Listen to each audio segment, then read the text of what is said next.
The desert breathes. A sea of golden sand stretches to the edge of forever, whispering beneath the first light of morning. Somewhere in that endless silence, a horse's hoof strikes stone, one sound, then another, echoing through the valley where kings were once born. The wind tastes of myrrh and dust. The air shimmers with heat, memory, and the promise of destiny.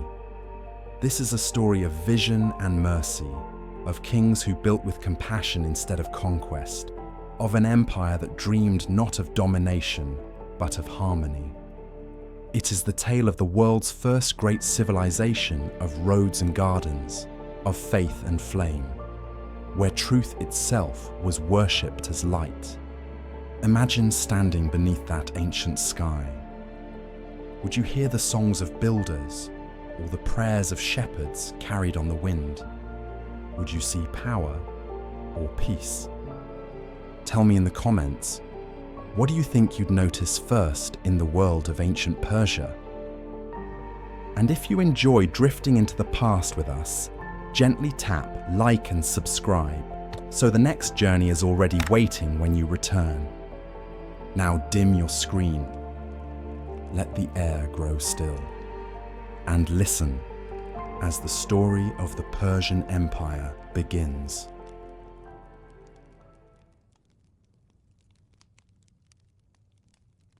The night over the Iranian plateau was vast and deep, a bowl of midnight glass scattered with 1,000 quiet stars.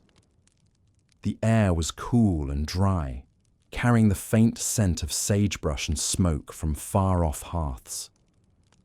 Somewhere in the distance, a shepherd's flute sang softly to the sheep that dozed upon the hills, and beyond those hills, unseen in the darkness, lay the first heartbeat of what would one day become an empire. Long before names like Cyrus or Darius were spoken, there was only the whisper of wind through the Zagros mountains, and small tribes scattered across the valleys, nomads, farmers, dreamers, each guarding their little world against the desert's silence. They had no notion of destiny, only stars above them and the steady rhythm of survival below.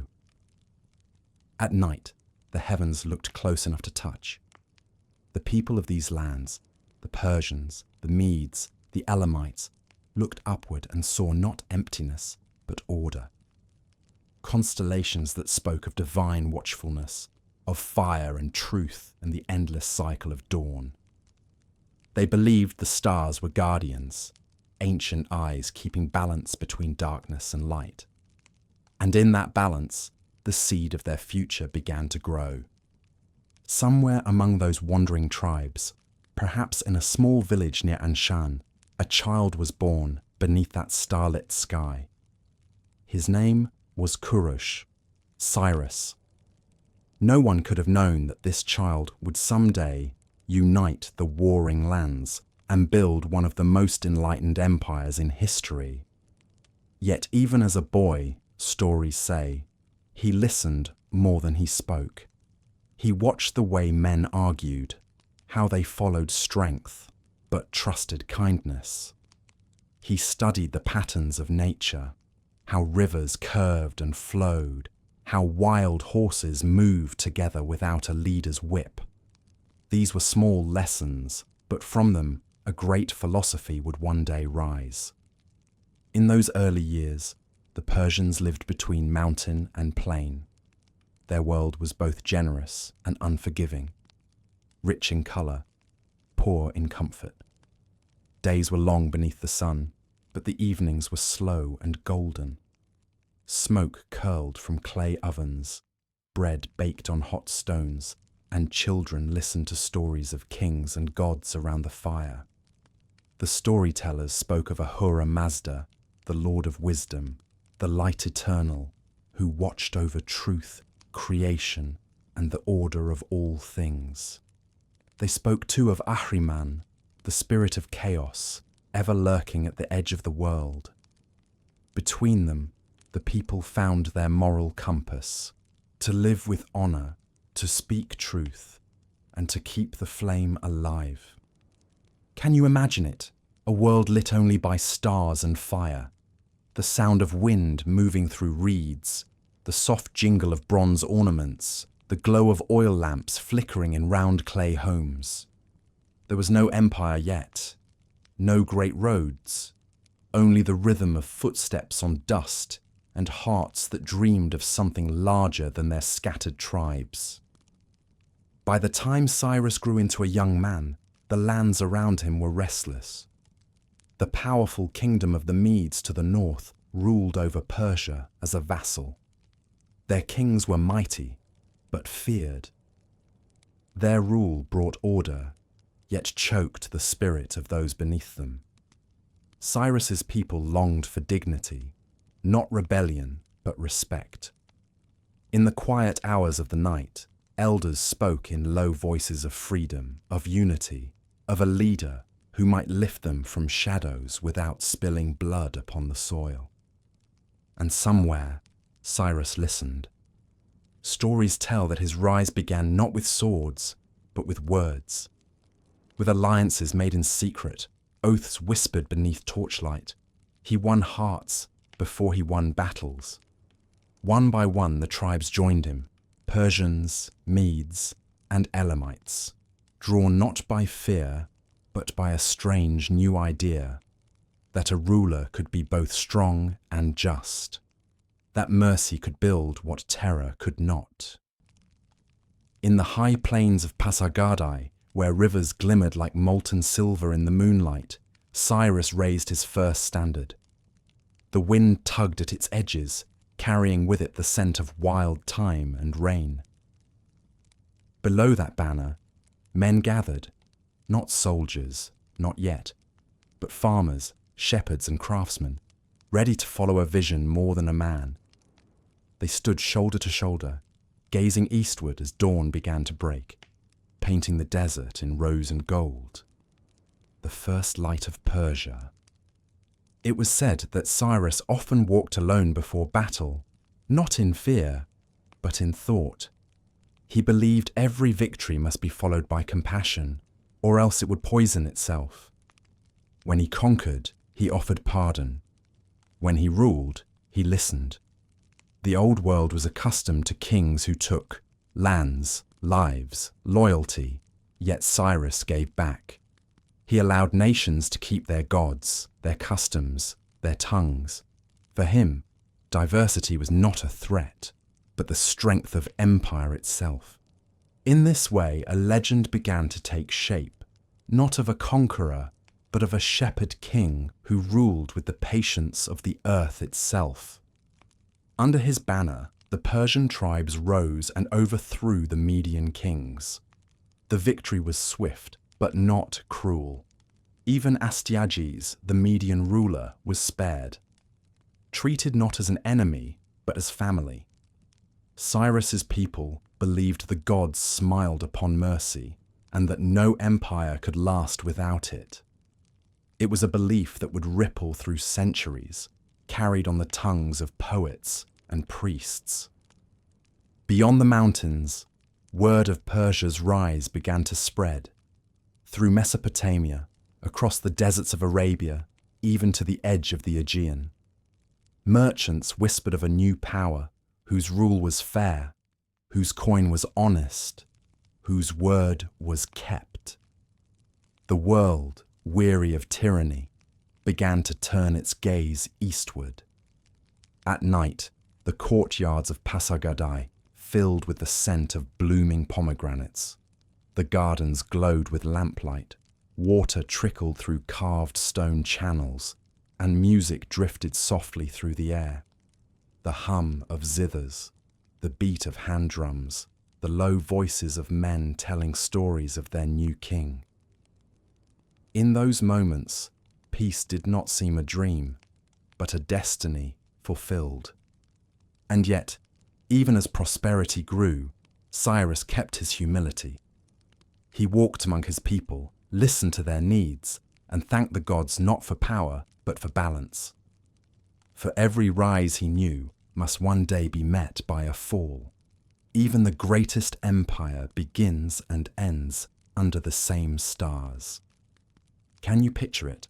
The quiet after a long day of travel, when the fires burn low and the desert wind carries the cool scent of water. That was Persia's beginning, not in battle cries, but in silence. Not in marble, but in sand.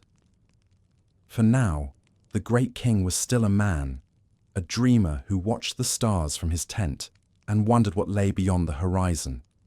Soon he would march west to meet Babylon, and the ancient world would change forever.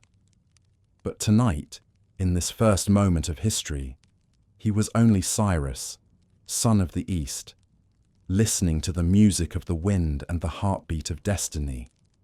And above him, the stars kept their quiet watch, patient, eternal, and bright. Dawn came quietly over the highlands of Anshan, a slow bloom of amber light spilling across the ridges, brushing the earth awake. Dew clung to blades of dry grass, and the sky was painted in the soft blues of early morning. Beneath that tender light, a figure stood alone, wrapped in a cloak of wool, his eyes fixed on the distant horizon. Cyrus had known many mornings like this, each one carrying the same question. How does one bring peace to a world built on conquest? He had seen kings who ruled through fear, their cities chained to obedience, their people bowed in silence. He had watched tribes feud over water, over grazing land, over pride, their anger devouring generations. And yet, in the quiet of his heart, Cyrus believed there was another way. Not a world of endless war, but a world of shared purpose. That belief, fragile, audacious, was the dream that would soon awaken an empire. When Cyrus began his campaign against the Medes, it was not for glory, but for liberation. His soldiers were farmers and craftsmen, men who had known the weight of foreign rule. They carried no banners of vengeance, only the hope that tomorrow might be gentler than yesterday. The story is told that before his first great battle, Cyrus gathered his followers at sunrise. The air was cool, mist curled between the hills. He spoke softly, not as a king, but as one of them. "We fight not to destroy," he said, "but to live as we were meant to, free to worship, to work, to raise our children in peace. When we take the sword, it must never be for hate. It must be for harmony." The men listened, and something ancient stirred in their hearts. Not rage, not fervour, but calm conviction. And so, with measured steps and steady minds, they marched northward. The battle that followed would be remembered as the dawn of Persia's greatness. The Medes, proud and fierce, were caught unprepared by the unity of their former subjects. Yet when victory came, Cyrus did not revel in conquest. He ordered no slaughter, no burning of cities. Instead, he approached Astyages, the Median king, with humility. Legends say he took the crown from his fallen enemy, not to crush him, but to honor him. He raised it before the gathered crowd and declared that Media and Persia would be one, joined not by chains, but by choice. That single act changed everything. For the first time in recorded history, two great peoples merged peacefully under a single rule. The new empire was not built from the ruins of another. It grew like a tree from the soil of both. In the seasons that followed, Cyrus turned his gaze outward. The horizon called to him, the distant lands of Lydia, the great cities of Babylon, the mountains beyond the Indus. But before any campaign, he listened, he learned.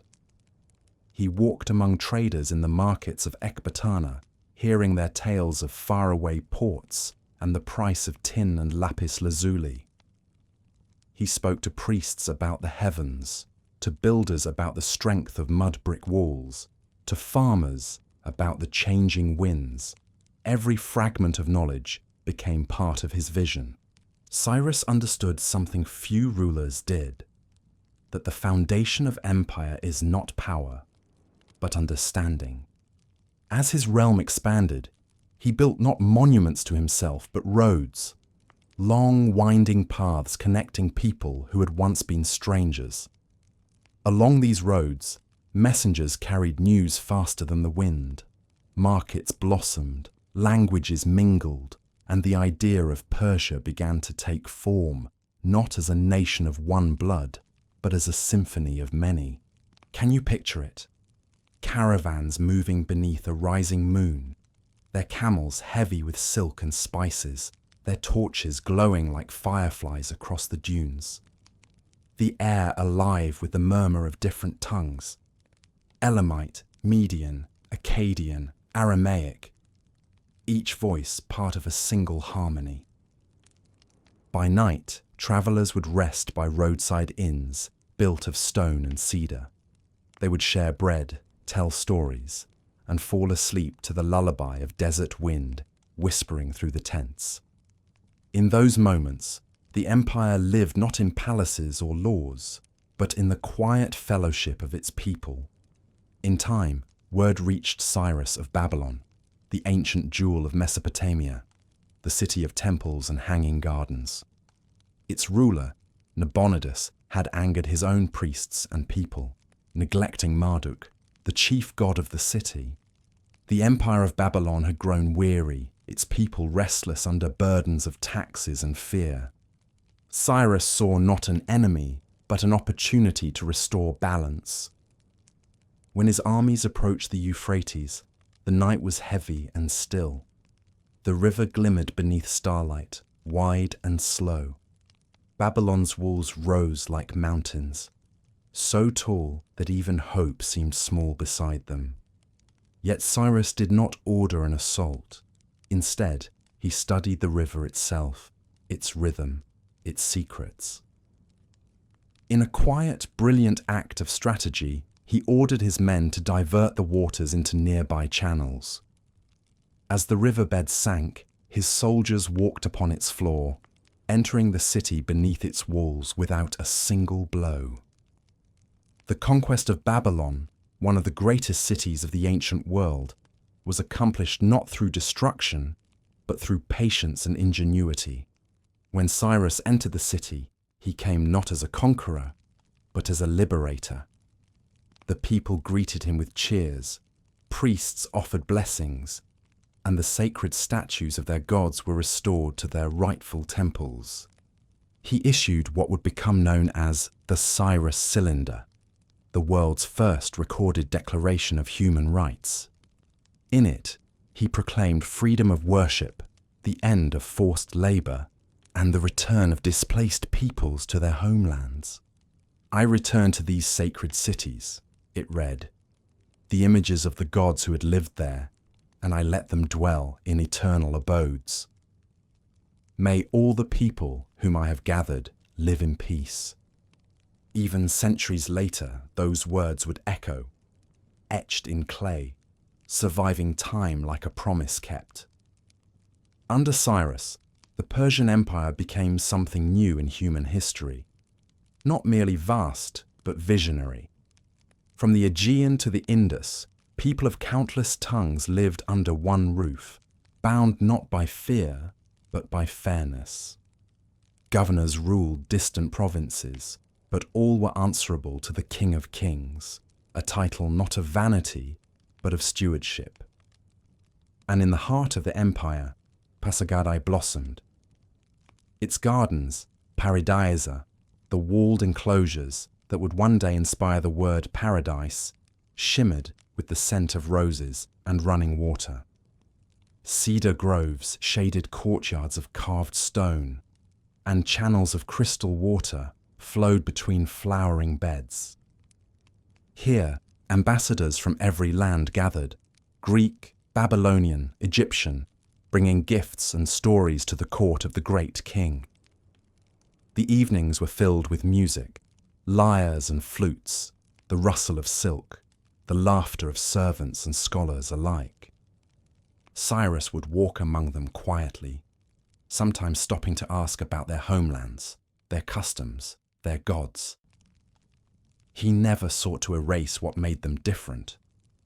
Instead, he listened, weaving their voices into the grand fabric of Persia. He understood that power was fragile unless it rested upon respect. Can you imagine it? Standing in the courtyard of Pasargadae as dusk falls, lanterns flickering against marble walls, the air rich with jasmine and myrrh. In the distance, the hum of the city softens, and the first stars appear. You breathe, and it feels as though even the night is at peace. Years passed, and Cyrus's dream continued to grow, an empire not of one people, but of all. Yet he remained humble. He rode at the front of his armies, ate the same bread as his soldiers, and often slept beneath the open sky. His heart, they said, never left the plains of his youth, the shepherd boy who once watched the stars. In his final campaign, against the nomadic tribes to the east, Cyrus fell, his life ending where his empire began, under the vast silence of the heavens. His body was returned to Pasargadae, where his tomb still stands, a simple stone house upon 6 steps, surrounded by the whisper of wind and water. On its walls, an inscription once read, "O man, I am Cyrus, who founded the Persian Empire and was king of Asia. Do not grudge me this monument. No marble colossus, no gold, only stillness, a resting place as modest and noble as the man himself." Cyrus's death was not an end, but a passing torch. His dream lived on, in the laws he wrote, the roads he built, and the kindness he had sown in the hearts of millions. And as the night returned to his city, the stars once more kept their silent watch.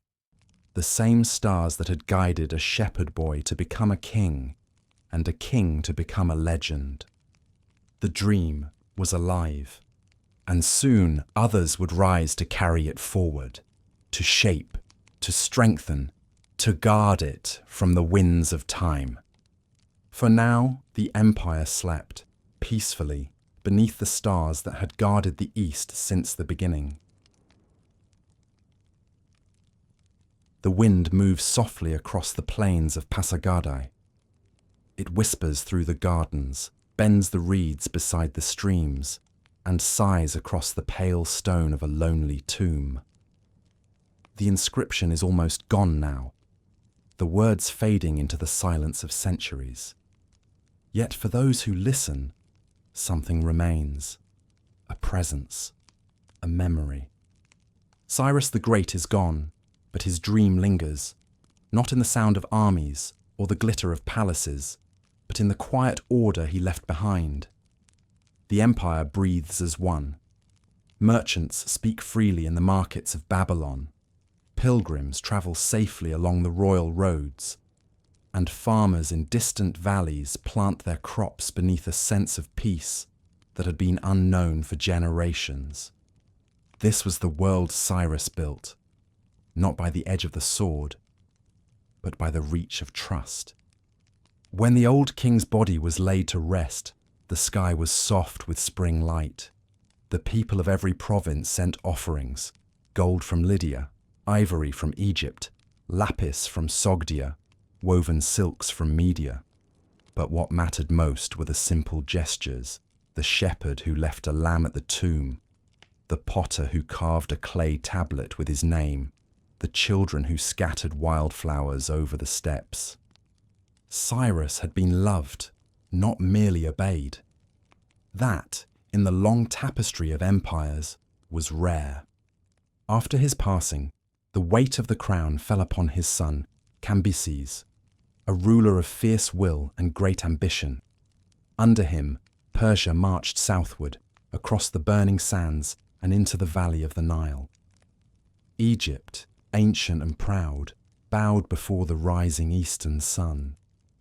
Yet while the banners of conquest fluttered high, something quiet began to fade.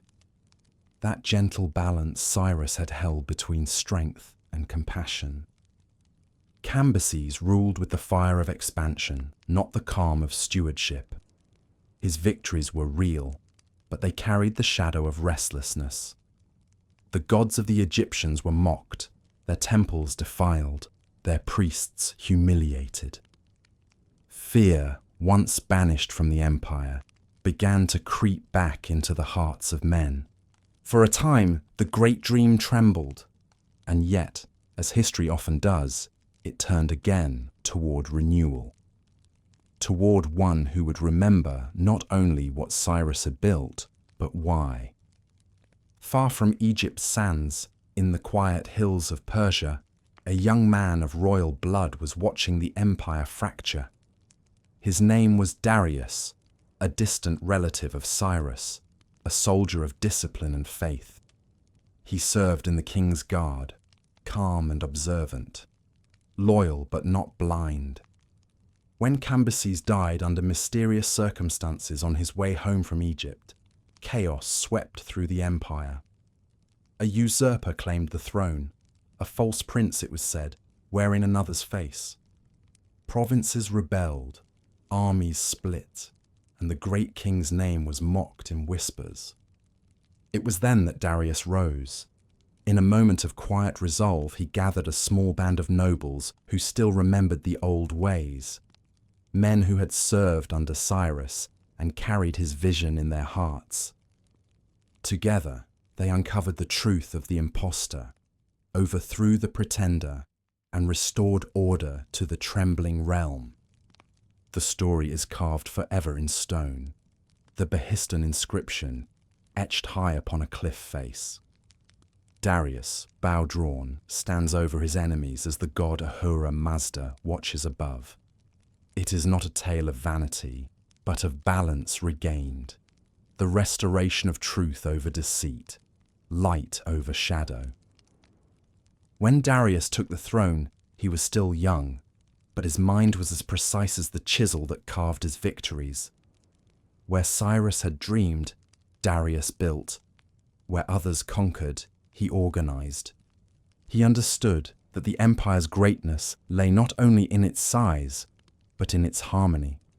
From the mountains of Armenia to the sands of India, he divided the land into provinces, satrapies, each governed by a satrap, a guardian of the king's trust. Tribute was fair and measured, not crushing. Local rulers kept their traditions, their languages, their temples. For the first time, governance became an art, a delicate weaving of autonomy and loyalty. Darius built a network of roads so vast and precise that a message could cross the empire in mere days. Along these roads, relay stations rose, each one a haven for weary travellers, with water, shelter, and horses waiting in readiness. The most famous of them all was the Royal Road, stretching nearly 3,000 kilometres from Susa to Sardis. Couriers galloped across it with messages sealed in wax, bearing the words of the great king. Neither snow, nor rain, nor heat, nor darkness of night, the inscription boasted, stops these couriers from the swift completion of their appointed course. Can you imagine it? The rhythm of hooves echoing through dawn mist, the flutter of silk banners at every outpost, the scent of dust and cedar in the morning air. The empire itself seemed to pulse, alive, breathing, connected. With stability came prosperity. Darius introduced a new gold coin, the Daric, stamped with the image of an archer. It became the heartbeat of trade, trusted from the Nile to the Indus. Markets filled with spices, pearls, ivory, and incense. Artisans carved alabaster jars, wove patterned textiles, and painted scenes of myth upon glazed tiles. In the cities, scholars gathered to study the stars and the seasons. Farmers learned to irrigate the desert, turning barren soil into blooming fields. And everywhere, the light of Ahura Mazda, truth, order, harmony, was invoked. Zoroastrianism, once the quiet faith of a few, became the moral compass of an empire. It taught that every act, every word, every choice could tilt the balance between good and evil. To plant a seed was sacred. To speak truth was a prayer. And so, under Darius, the Persian world became more than a political order. It became a moral one. At the heart of it all rose Persepolis, the new ceremonial capital, a city built not merely to impress, but to inspire. Darius chose the site carefully, a plain at the foot of the Ku-e-Rahmat, the Mountain of Mercy. There, under the golden light of the southern sun, artisans from across the empire came to work. Stonemasons from Egypt, sculptors from Ionia, carpenters from India, and metal workers from Babylon. They spoke different tongues, but shared a single purpose: to raise a city worthy of peace. Can you see it? Terraces rising from the earth, carved from living rock. Staircases wide enough for a king's procession. Columns shaped like bulls and eagles, holding aloft a roof that seemed to float in the sunlight. Every surface was alive with art, long reliefs of people from every corner of the empire, Ethiopians bearing ivory, Greeks with vessels of silver, Lydians with woven cloth, Bactrians leading camels. No one kneels, no one is enslaved. Each delegation walks with dignity, as if the empire itself were a family gathered to celebrate the new year under heaven's watch.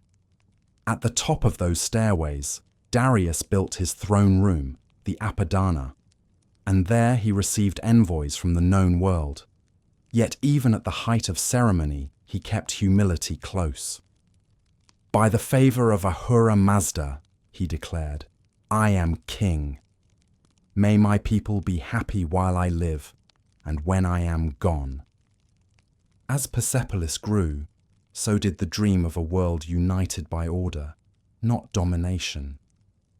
Bridges were built over rivers, granaries stocked for the poor, temples repaired in every province.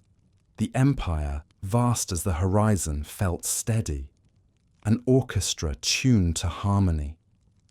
And yet, like all living things, it carried within it the seeds of its own trials.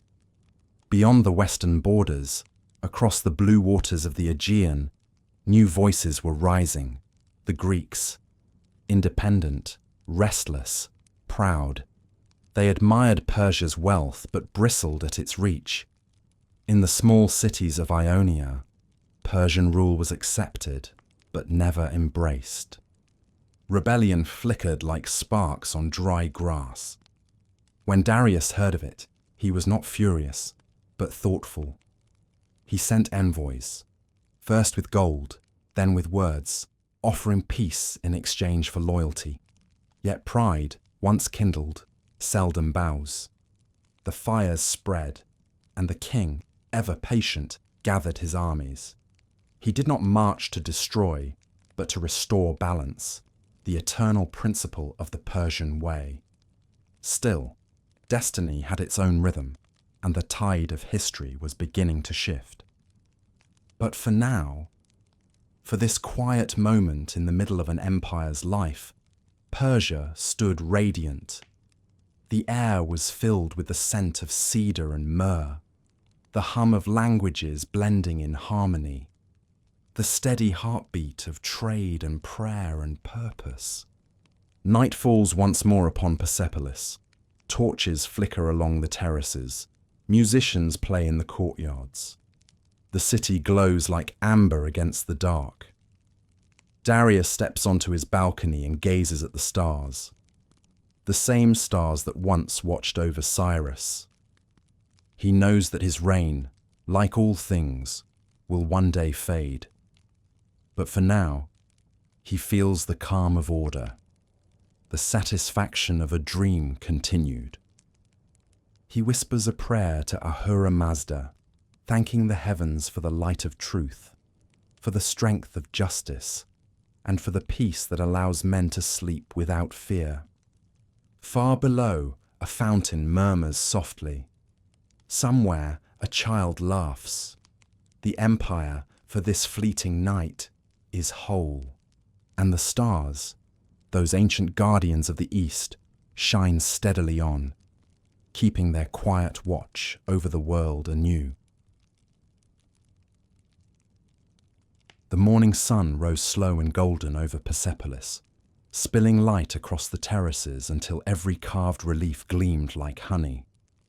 Below, the courtyards awoke with the sound of footsteps, servants carrying basins of water, scribes unrolling clay tablets, guards adjusting their bronze spears as swallows dipped and soared in the clear blue air.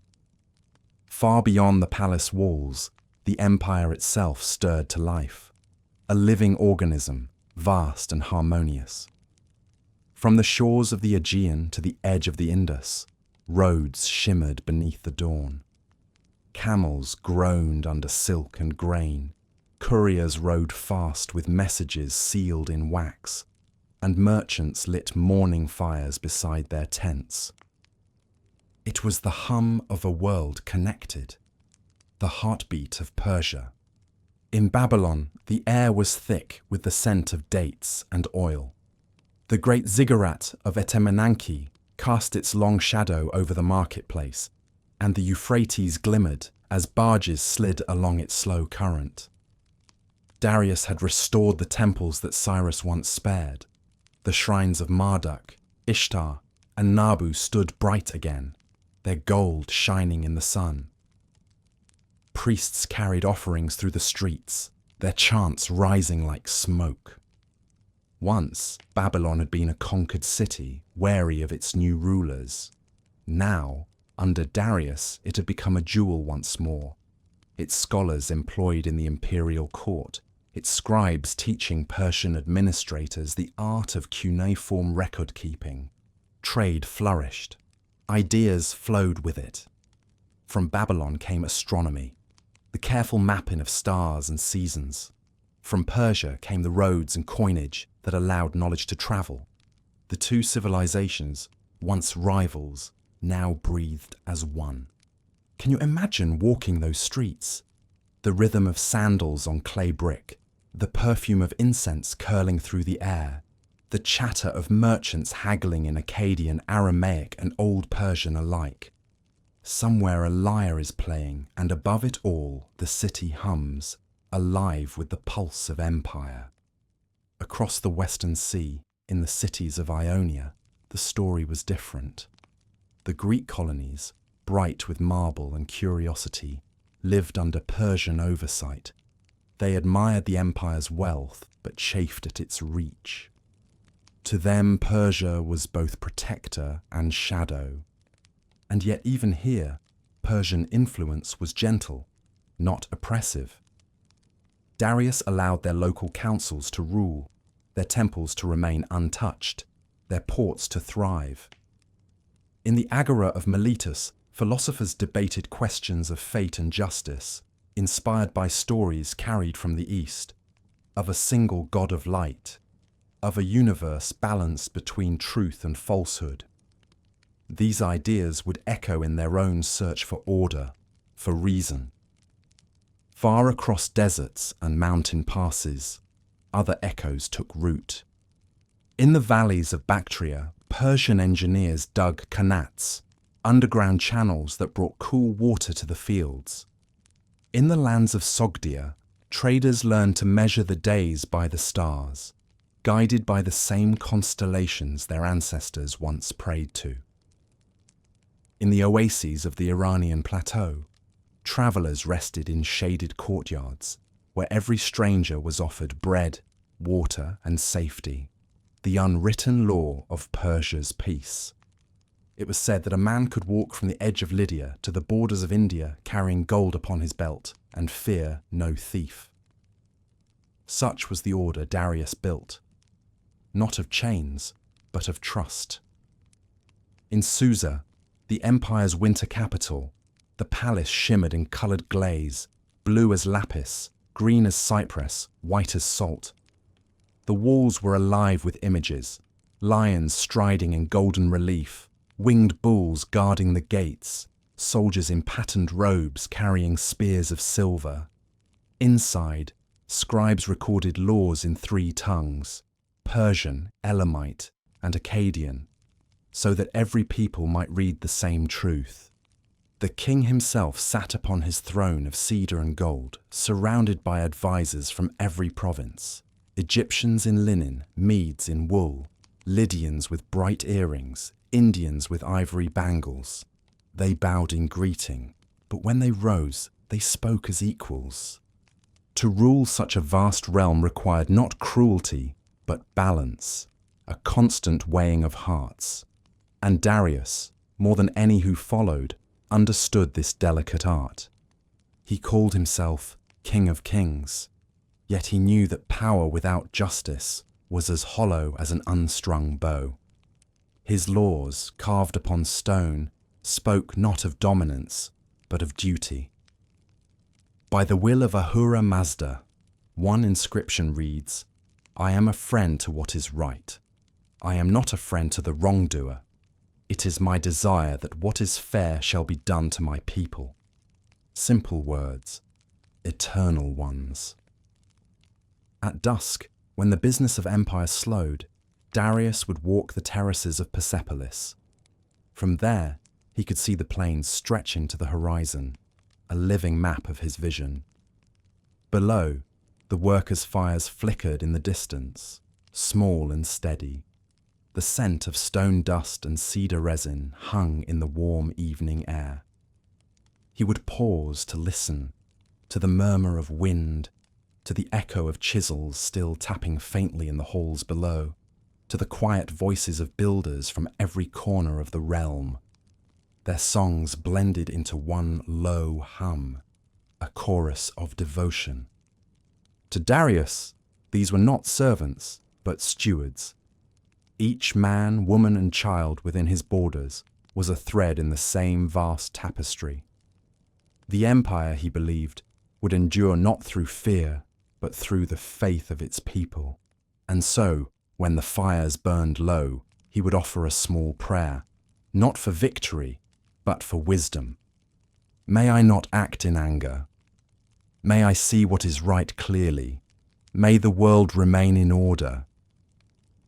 The wind carried the words away, across valleys and rivers, until they vanished into the starlit silence.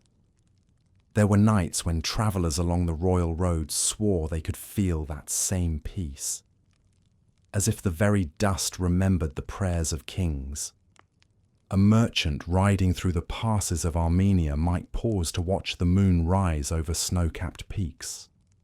A caravan in the deserts of Bactria might light its fires and hear the faint cry of a night bird echoing through the dunes. And each, in his own tongue, would murmur thanks to the gods for the safety of the road, the fairness of the toll, the kindness of the inns. Can you see it? The flicker of campfires like stars scattered across the sand, the smell of roasted dates and honey, the laughter of children half asleep on their mothers' laps. A quiet, steady contentment, rare in the ancient world, precious in its simplicity. This, too, was empire, not the clash of armies, but the comfort of peace. Yet the world beyond Persia's borders was shifting. Across the Aegean, the Greek city-states watched with wary eyes.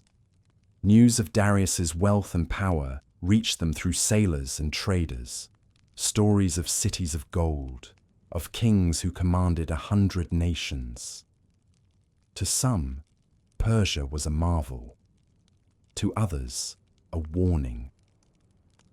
In Athens and Sparta, pride stirred.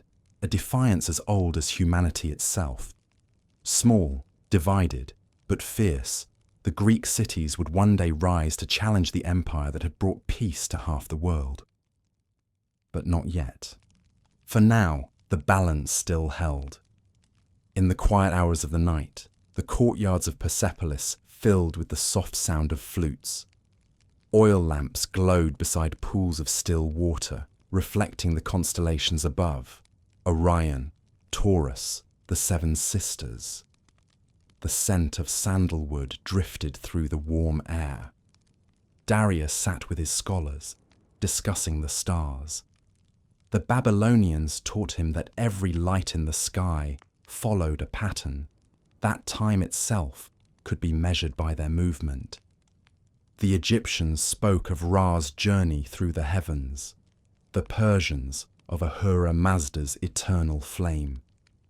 In that gathering of minds, the heavens became a shared language, one that crossed borders, faiths, and tongues. It was said that the great king often ended such evenings in silence, gazing upward with a faint smile, as if hearing the slow turning of the universe itself. And somewhere in that vast stillness, he must have known that empires too move in cycles, rise and fall, light and shadow, each leaving echoes behind. Those echoes reached far, into the temples of Babylon, into the bazaars of Egypt, into the mountain villages of Armenia, where shepherds still told stories of Cyrus and the just king who followed him. They reached even into legend, the idea that somewhere to the east lay a land where justice reigned, where a traveller was safe, where kings ruled by divine wisdom. It was more than history, it was hope, and hope, once set free, can cross any desert. As night deepens, Persepolis sleeps. The wind brushes the carved lions at the gate, rustles through the cypress groves, and fades into silence. The moon glides above the palace roofs, silver and serene. Somewhere, a scribe extinguishes his lamp. A guard shifts his weight and looks to the stars. The empire dreams, and through its dream the world begins to change, softly, steadily, like ripples spreading through sand. Morning light spills like honey over the rooftops of Susa. From the high terraces of the royal palace, the city stretches outward, a web of winding streets, gardens, and canals that glitter in the early sun. The air is cool still, carrying the scent of baked clay and sweet date wine. Somewhere, a rooster crows. Somewhere else, the rhythmic beat of a hammer begins. The sound of artisans waking to another day beneath the banner of the empire. It is the 5th century before our time, and Persia stands at her height. From the coast of Asia Minor to the banks of the Indus, from the mountains of Armenia to the palm groves of Egypt, her borders embrace nearly every world the ancients knew. And within those borders, life moves in 1,000 languages, colours and songs, all flowing together like streams into a single sea. This is the empire of many tongues, not united by sameness, but by understanding. Walk with me through the market of Persepolis at mid-morning. The sunlight falls in warm stripes across the stone streets. Stalls overflow with copper, amber, and fine wool dyed crimson and indigo. The air is rich with scent, roasted nuts, honey cakes, frankincense curling in lazy smoke. Voices rise and fall in a dozen dialects, the rounded tones of Babylonian merchants, the sharp rhythm of Ionian traders, the rolling speech of Persians from the plains. A woman from Lydia sells delicate bracelets of twisted gold. Beside her, a man from Egypt offers papyrus scrolls filled with neat lines of script. 2 boys chase each other past jars of olive oil and bolts of silk. their laughter cutting through the hum like music. Coins change hands, darics, stamped with the image of the great king, glinting like sunlight on water. For many, that small coin is more than money. It is a promise that the road is safe, the laws fair, the world in balance. Everywhere there is movement, the pulse of an empire at peace. In the shade of a cypress grove, a poet sits cross-legged, tracing words into the dust. He writes not of kings or battles, but of the quiet joys of ordinary life. A bowl of pomegranates, the scent of rain on dry earth, the warmth of a child's hand in his own. Poetry, like trade, flows freely across Persia. In Babylon, the scribes still write on clay tablets. In Egypt, on papyrus. In Persia, on parchment dyed pale brown. The alphabets differ, but the stories are the same, of love, of loss, of the divine flame that burns in every heart. Can you imagine sitting there beside him? The air warm, the cicadas humming, the smell of bread baking somewhere nearby. He looks up for a moment, smiles faintly, and asks what language you dream in. In this empire, the answer could be many, and all would be welcome. To the north, the Medes keep their own traditions, proud, enduring. Their herds graze on the wide green slopes. Their weavers spin thick carpets in colours drawn from the earth, ochre, rust, sky blue. The designs tell stories like of lions and wings, of the balance between day and night, each thread a prayer, each knot a promise. In the cities of Mesopotamia, the old gods still watch from their temples. The people offer bread to Marduk, incense to Ishtar. No one forbids them. Under Persian law, every faith has its place. In one temple, a priest lights a sacred fire to Ahura Mazda. In another, a woman sings to a goddess older than memory. The empire's power lies not in uniformity, but in the grace of difference. By midday, the couriers are already on the roads. They ride fast, cloaks snapping in the wind, carrying messages sealed with wax and the mark of the king. Each stop along the royal road is ready for them. A fresh horse, a jug of cool water, a place to rest if the journey runs long.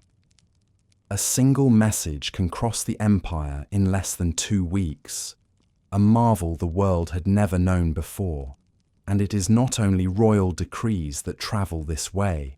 Letters between families, contracts between traders, even poems, all carried by the same network of trust. A Greek philosopher once wrote in awe, "The Persians have made distance no longer matter." Perhaps that was the empire's greatest triumph. Not its size, but its closeness. Far to the east, in the valleys of Bactria, farmers guide oxen through the rich black soil. The irrigation channels, kanats cut deep into the earth, carry mountain water across miles of dry plain. As the sun climbs, the air fills with the smell of wet clay and wild herbs. Children chase each other along the ridges, their laughter echoing through the valley. In a nearby village, the women spin cotton thread, their fingers moving with steady grace. They hum songs older than empire, songs of rivers and starlight, of harvest and hearth. At dusk, the men return from the fields and sit by the fire, drinking milk and honey wine, speaking of the markets in the city and the strange travellers who pass through their lands. Here, the empire is not an idea, it is a rhythm. The rhythm of work, of rest, of trust that tomorrow will be much the same. In Sardis, near the western edge of the world, the hills shimmer in afternoon heat. The Lydians, clever traders long before Persia came, have grown richer under Darius's order. Their goldsmiths craft delicate jewelry shaped like vines and wings. Their storytellers weave tales of gods and heroes that mingle freely with Persian legends. One such story tells of a king who could turn all he touched to gold, and how he learned that true wealth was not in what he owned, but what he loved. In that moral, Persian listeners heard something familiar: the lesson of balance, the eternal law of Asher, truth and order. From east to west, wisdom travels like wind. Evening descends slowly over the empire.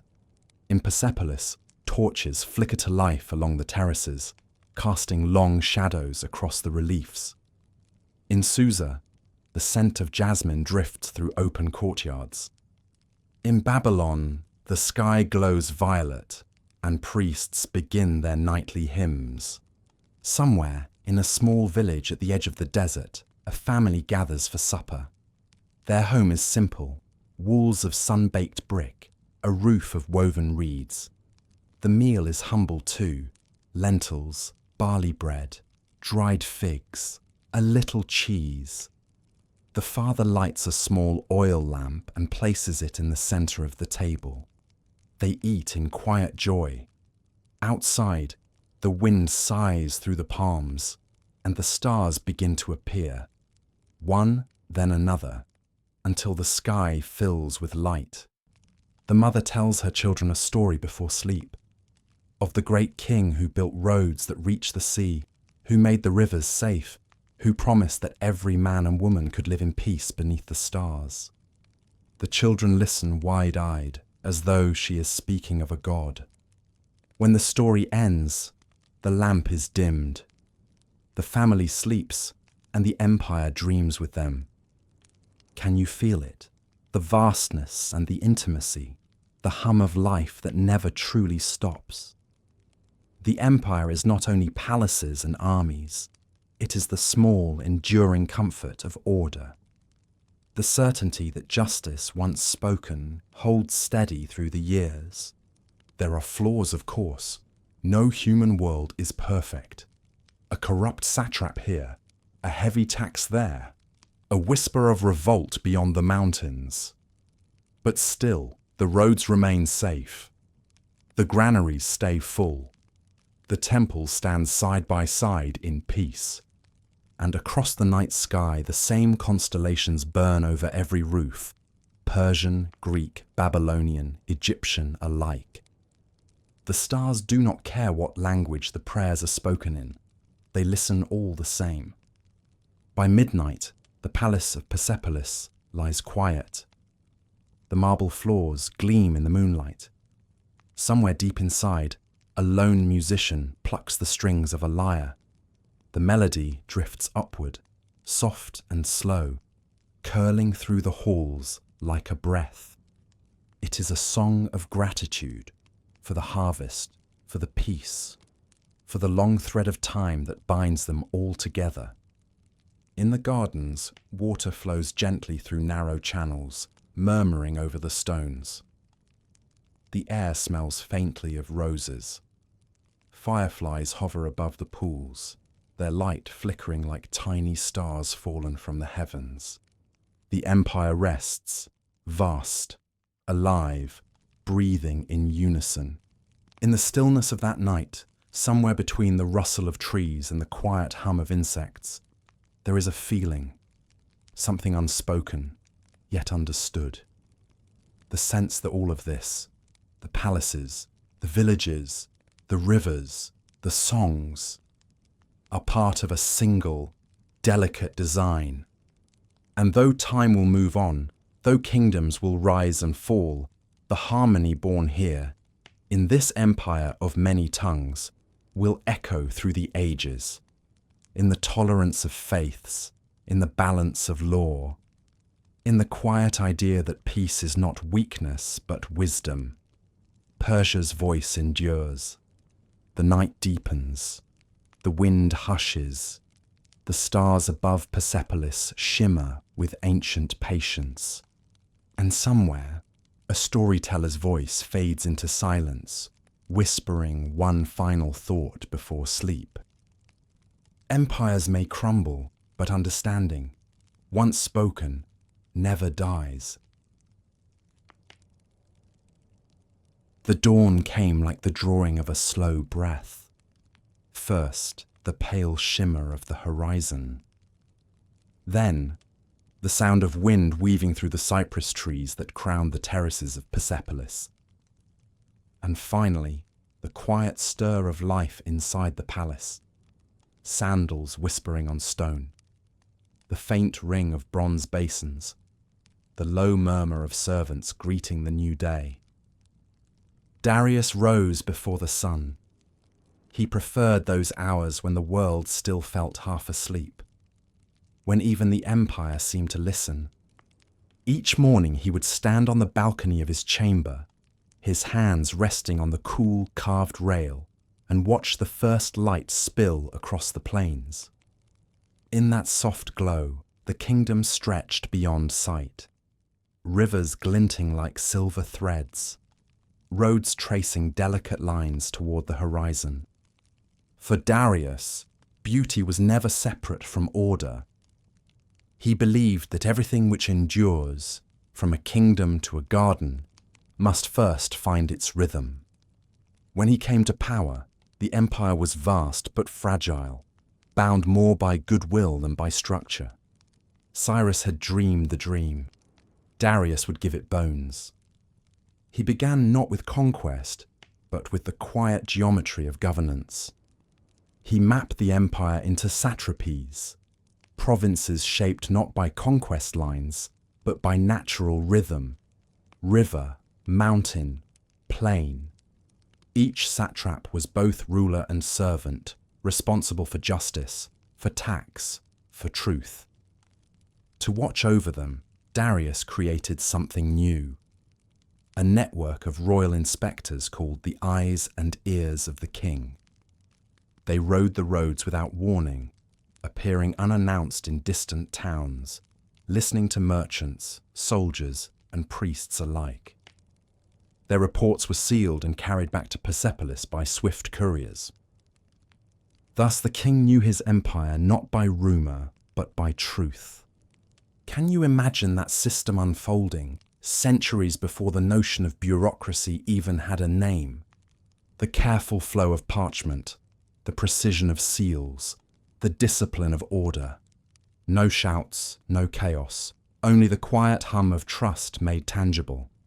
To Darius, administration was sacred, a reflection of divine harmony. He carved his vision into stone at Behistun, declaring in 3 languages that truth must stand above deceit. By the grace of Ahura Mazda, I am king. My rule is righteous. My heart is not hot with anger. The man who lies, him I punish. The man who speaks truth, him I cherish. In that inscription, written high upon a mountain cliff, one can almost hear the cadence of prayer. Law, for Darius, was not simply rule. It was the moral spine of creation itself. In the great audience hall of Susa, justice was given shape. The hall was cool and echoing, its columns painted in colours of earth and sky. When a dispute arose, between merchants, between provinces, even between nobles, both sides were heard. No decision was rushed. No voice was ignored. The king himself listened often, sitting quietly while scribes recorded every word on wax tablets. When the judgment came, it was spoken softly but with finality, as balanced as the scales engraved upon the royal seal.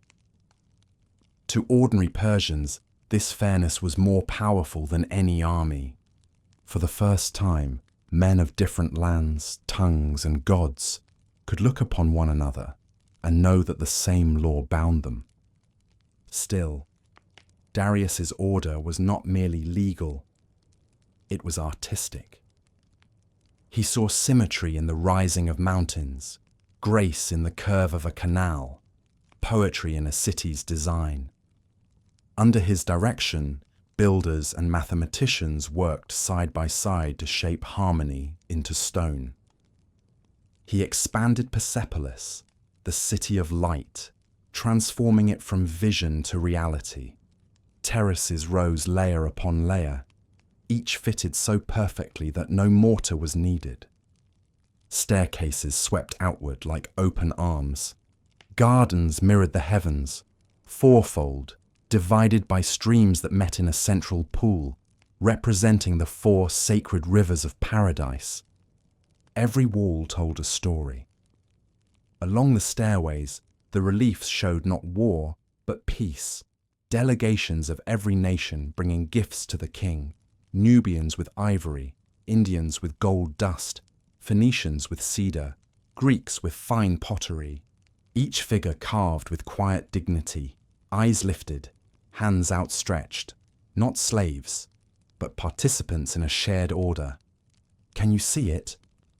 The soft gleam of polished stone under the sun, the rustle of linen as envoys ascend, the distant sound of drums welcoming them into the hall. It is less a palace than a philosophy carved in light. Even the smallest details reflected the same care. Water, precious as breath, flowed through channels beneath the floors, cooling the air. Coloured tiles shimmered like scales of fish, changing hue as the day moved. Cypress trees lined the courtyards, their roots fed by hidden aqueducts. When night came, oil lamps burned with steady flame, each set precisely apart. No chaos, no waste. Music filled the halls, harps, flutes, drums keeping rhythm as dancers moved in patterns that mirrored the stars. Darius often watched in silence, his expression calm, almost meditative. For him, beauty was another form of truth, the visible order of the divine. Beyond the palace, his vision touched the earth itself. He ordered canals to be cut through Egypt's sands, connecting the Nile to the Red Sea, a forerunner of the canal that centuries later would link the same waters again. He restored the ancient irrigation networks of Mesopotamia, repaired dams, and built bridges of cedar and stone. He called these works not monuments, but services to the people. Everywhere, the empire breathed easier. Trade flowed smoothly. Famine grew rare. The royal treasury, filled not by plunder, but by fair tribute, funded schools, temples, and roads. And through it all, the couriers rode. Across deserts and mountains, through rain and snow, their hooves beat the same steady rhythm, the heartbeat of empire. Still, Darius never mistook order for perfection. He knew that every system, even the most elegant, must bend to the will of time. So he sought balance in his own life, walking the gardens in the cool of evening, his hands clasped behind him, his mind turned inward. In those quiet walks, he often spoke with the Magi, priests of the sacred fire. They would speak of Asher, the cosmic truth, and of Druj, the lie that sought always to undo it. They told him that each man must choose, in every moment, to serve light or darkness, not once, but forever. And Darius listened. He believed that ruling wisely was not a single act, but a daily discipline, like tending flame. To keep the empire's fire burning, one must guard it gently, feed it carefully, and never let the wind of pride extinguish it. In the evenings, the palace changed its rhythm. The workers' hammers fell silent. The smell of fresh mortar gave way to jasmine and myrrh. Musicians gathered by the reflecting pools, and servants set lamps along the walkways. The king would dine simply: roasted lamb, rice with herbs, fruit, and wine from Shiraz. He spoke little during meals, preferring to listen. His generals spoke of the frontiers, his satraps of taxes and trade, his scholars of stars. One night a philosopher from Ionia asked him a question. "What, great king, is the secret of your peace?" Darius looked at the man for a long moment, then smiled. "It is no secret," he said quietly. "Order is not found. It is made, again and again, every day." The philosopher nodded, writing the words upon a small wax tablet. Centuries later, fragments of that saying would survive in Greek, carried by students who never forgot the quiet wisdom of the Eastern king. Far beyond the palace, the people felt that same order in ways they could not name. When a farmer drew water from a qanat that never failed, when a merchant arrived safely after months on the road, when a mother lit her evening lamp knowing her children slept without fear. Each was living inside the invisible architecture Darius had built. The empire had become more than a map. It was a state of mind, a pattern of trust, fairness, and rhythm that turned chaos into calm. But the stars, patient and impartial, remind all kings that even harmony must one day change its note. At the edges of the empire, whispers began again, Greek cities stirring in defiance, Scythian horsemen restless beyond the steppes. Darius heard them, yet did not hurry. He understood that control over men was fleeting. Only the example of justice endured. So he strengthened what truly mattered, the memory of order. He ordered scribes to inscribe his story on stone and clay in 3 tongues. He built schools to teach writing, not war. He told his sons that a king's first duty was not conquest, but care. Night settles now upon Persepolis. The moon hangs low and bright, casting silver across the terraces. A cool wind stirs the curtains of the royal chamber. Darius sits alone, a tablet of wet clay before him. He presses the stylus gently and writes, "Ahura Mazda, protect this realm. May the lie not destroy what truth has made. May my people live in light." He sets the tablet aside to dry, the words glimmering faintly in the lamplight.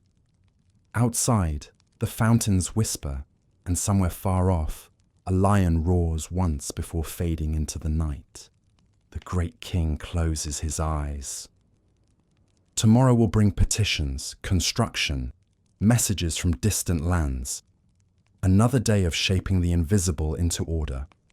But for now, all is still. The empire sleeps beneath his care. And above it, the stars keep their patient watch, quiet, eternal, perfectly arranged. The sun rose like a slow-burning ember above the plain of Marv-Dasht. From the east came a wash of gold across the limestone cliffs. And in that first hush of morning, Persepolis shimmered, the heart of an empire breathing in the desert light. For a long moment, the world seemed to hold its breath. Every column, every wall, every carving of lion and lotus glowed, as though it remembered the hands that shaped it. Here, where mountain met sky, Darius and the kings who followed him built not only a city, but an idea made solid, that harmony could be carved from stone, and that peace itself could have a shape.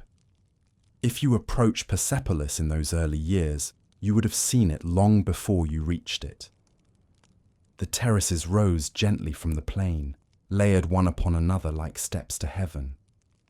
The road curved through gardens of cypress and pomegranate, where irrigation channels murmured beneath the roots. Water gleamed in narrow rivulets, a rare, deliberate miracle in this dry land. Pilgrims and envoys would pause by the streams to wash the dust from their hands before entering the king's city, as though crossing from the earth of men into the breath of the divine. Beyond the gardens, the gate of all nations, towered above them. 2 winged bulls stood guard, their faces calm, their muscles eternal. Through that gateway, people from every corner of the empire passed: Egyptians bearing ivory, Babylonians with glazed jars, Greeks with silver bowls, Ethiopians leading tall giraffes whose heads brushed the lintel stones. No army, no chains, only ceremony. Each delegation walked proudly, bearing gifts not of tribute, but of participation, for here the world gathered as one family beneath the eye of the great king. The first terrace opened wide, like a breath released. Stone stairways swept upward, each step shallow and generous, built so that a procession might ascend in rhythm, side by side, never hurried. The walls beside the stairways were carved with stories.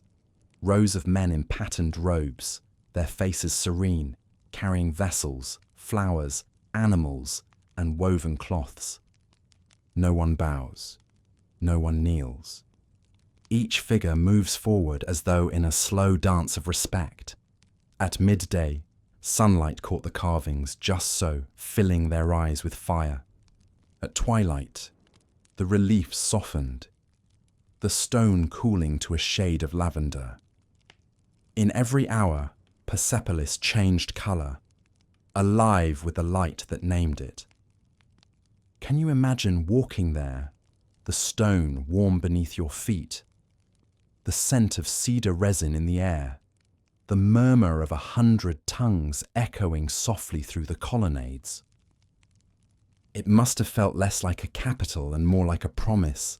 Beyond the stairways lay the Apadana, the great audience hall of Darius. 72 columns rose toward the sky, their capitals carved in the shapes of bulls, lions, and eagles. They seemed to hold the heavens themselves aloft.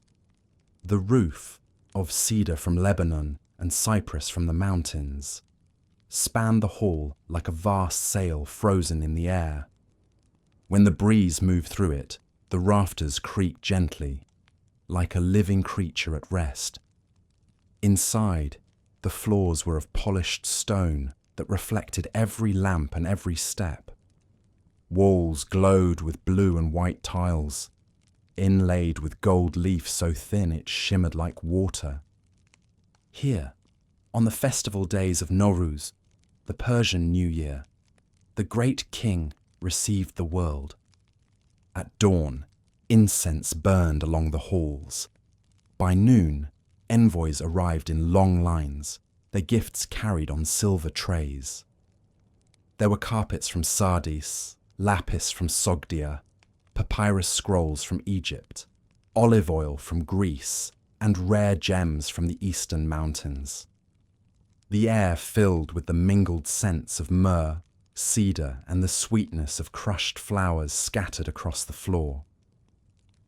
When the king entered, there was no thunder of drums, no blare of trumpets, only the soft rustle of thousands bowing their heads in unison, like a field of wheat bending to the wind. Darius would take his seat on the high platform beneath a canopy embroidered with stars, his expression calm, his voice quiet but steady. He did not speak of conquest or fear. He spoke of order, of keeping the flame of peace alive, of the duty each nation bore to the others.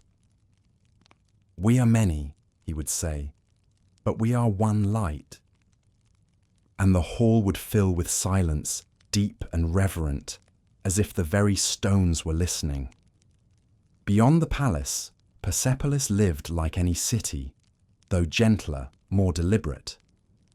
In the workshops below the terraces, artisans carved alabaster, hammered gold, spun silk, and painted tiles in turquoise and white. They sang as they worked, songs in dozens of tongues, their rhythms blending into something almost holy. Children chased each other between the colonnades. Vendors sold figs and pomegranate juice. Priests tended the sacred fires that burned day and night, the living heart of Zoroastrian faith, symbol of truth and creation. At dusk, when the heat softened, families gathered in the courtyards. Musicians played the santur and flute, and dancers moved slowly in circles, their arms raised toward the rising stars. They told stories of the ancient kings, of Jamshid and Rustam, of the heroes who had kept the world in balance long before Persia was born. The city itself felt like one great memory retold each evening in light and shadow. Yet Persepolis was never meant to be eternal stone alone. It was also a rhythm, the measured balance between human hands and divine purpose. Every design in its walls, every pool and garden, mirrored the Zoroastrian vision of the cosmos. 4 elements in harmony: earth, air, fire, water. Water ran beneath the terraces in secret veins, cooling the chambers in summer's heat. Air moved freely through open columns. Fires burned in sanctuaries at dawn and dusk, their smoke rising like prayers. And the earth, shaped, polished, honoured, formed the city's calm foundation. In this way, Persepolis was less a monument to kings than an offering to balance itself. When Darius passed from the world and Xerxes took his place, the city continued to grow. New halls rose beside the old, each one echoing but never repeating the other. Scribes recorded the languages of 23 nations upon clay and gold. Translators worked side by side, their words braided into shared understanding. Xerxes added the Hall of 100 Columns, immense and solemn. In its stillness, even footsteps sounded sacred. He ordered new gardens planted, terraces of cypress and rose that would bloom with each new year. Some nights, when the moon was full, he would walk those gardens alone. The pools reflected the stars so perfectly that he said he felt he was walking among the heavens. And perhaps, for a moment, he was. Outside the city, the empire pulsed on, soldiers guarding the borders, traders crossing the mountains, priests tending the fires that never died. But within Persepolis, time seemed slower, almost circular. The festivals returned with each spring. The same songs echoed through the halls. The same scent of myrrh rose into the night air. Can you imagine it? The cool breeze drifting across marble floors, the flicker of torches against gold, the laughter of children echoing faintly from the courtyards below.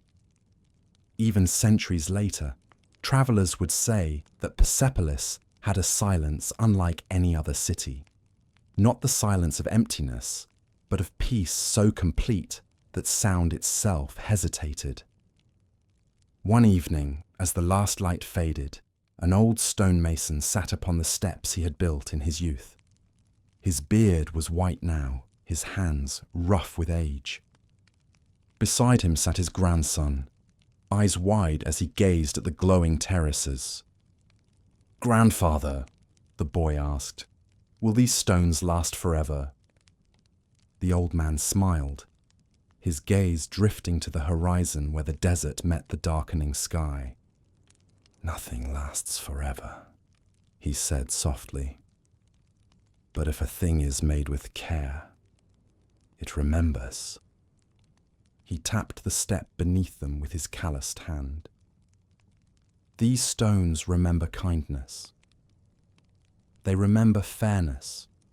They remember the songs we sang while we built. That is what endures. The boy nodded slowly, though he did not yet understand. But someday, perhaps he would. As night deepened, the palace lit up. Thousands of oil lamps gleaming like stars scattered across the terraces. From afar, travellers said it looked as though the earth itself had mirrored the sky. The scent of cedar smoke hung in the cool air, and a quiet melody floated from the upper halls. Harp strings, soft drums, a woman's voice singing of light over darkness, of truth over shadow. In the courtyard, priests fed the sacred flame. They believed that as long as that fire burned, the empire's soul would not fade. Its reflection danced on the walls, flickering across the carved faces of the nations, across the reliefs of lions and lotus flowers, eternal motion caught in stillness. Somewhere high on the terrace, a scribe set down his stylus and looked out over the sleeping plains. He could see the faint glimmer of villages, the ghostly ribbon of the royal road winding away into the dark. He dipped his pen again and began to write, not for kings, but for time itself. This city is made not of stone alone. It is made of hope and of the labour of many hands. Should its walls one day fall, let its spirit remain. He blew gently upon the ink to dry it.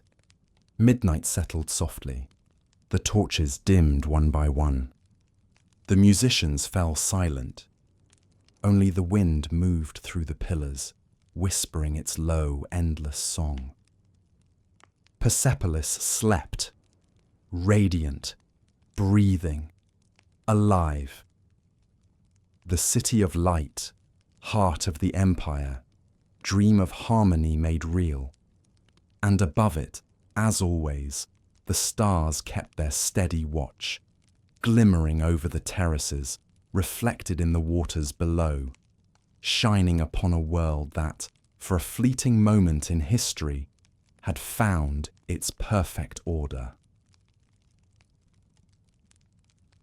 The night over Persepolis was as clear as glass. Every star seemed near enough to touch, each burning with a steady, patient light.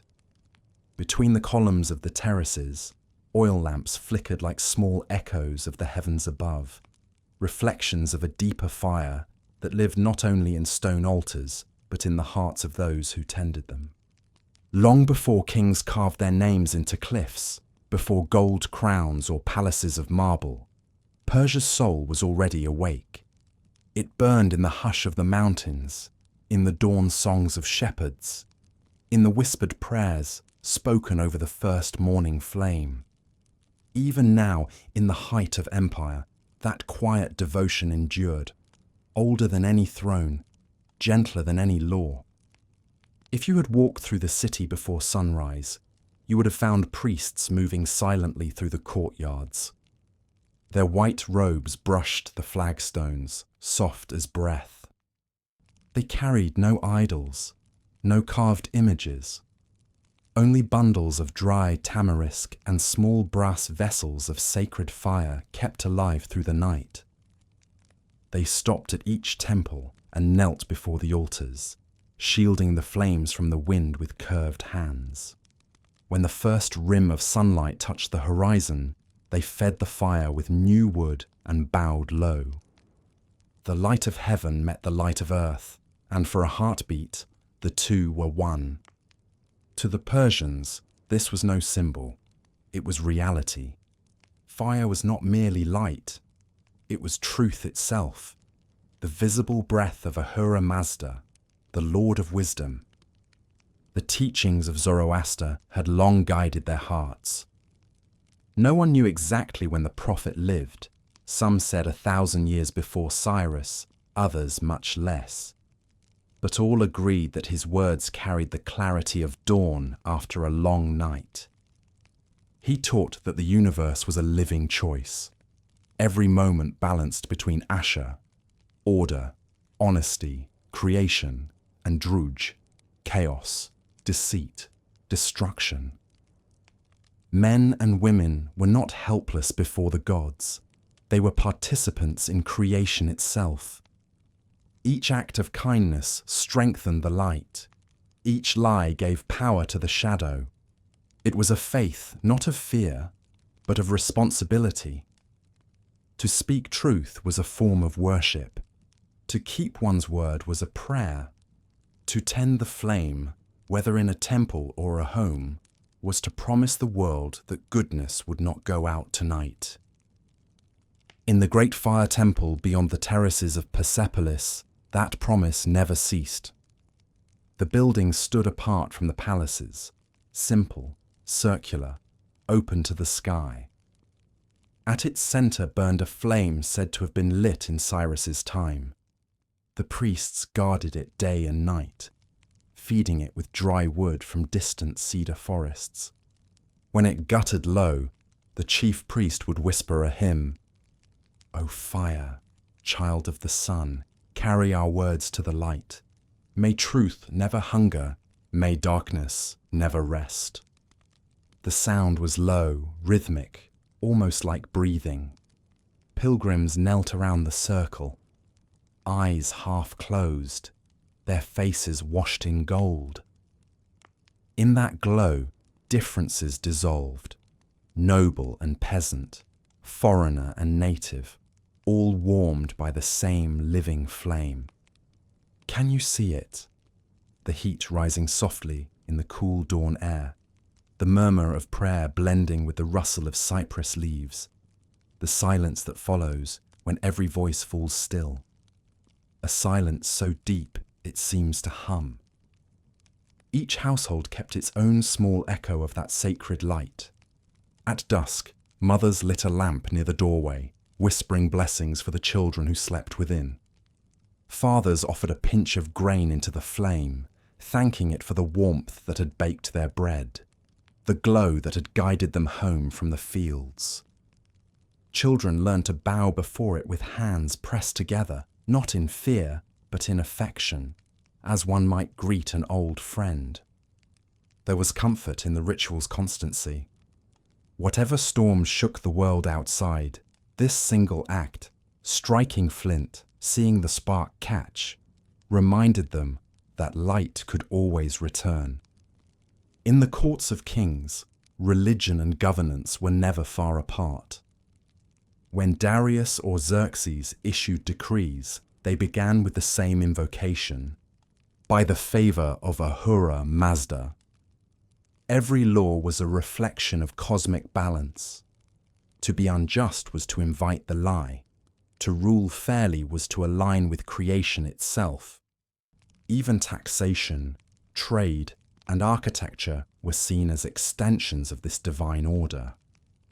A well-dug canal pleased both farmer and god. A fair trial fed the same fire as an altar's flame. This was Persia's quiet genius, to see holiness in the ordinary.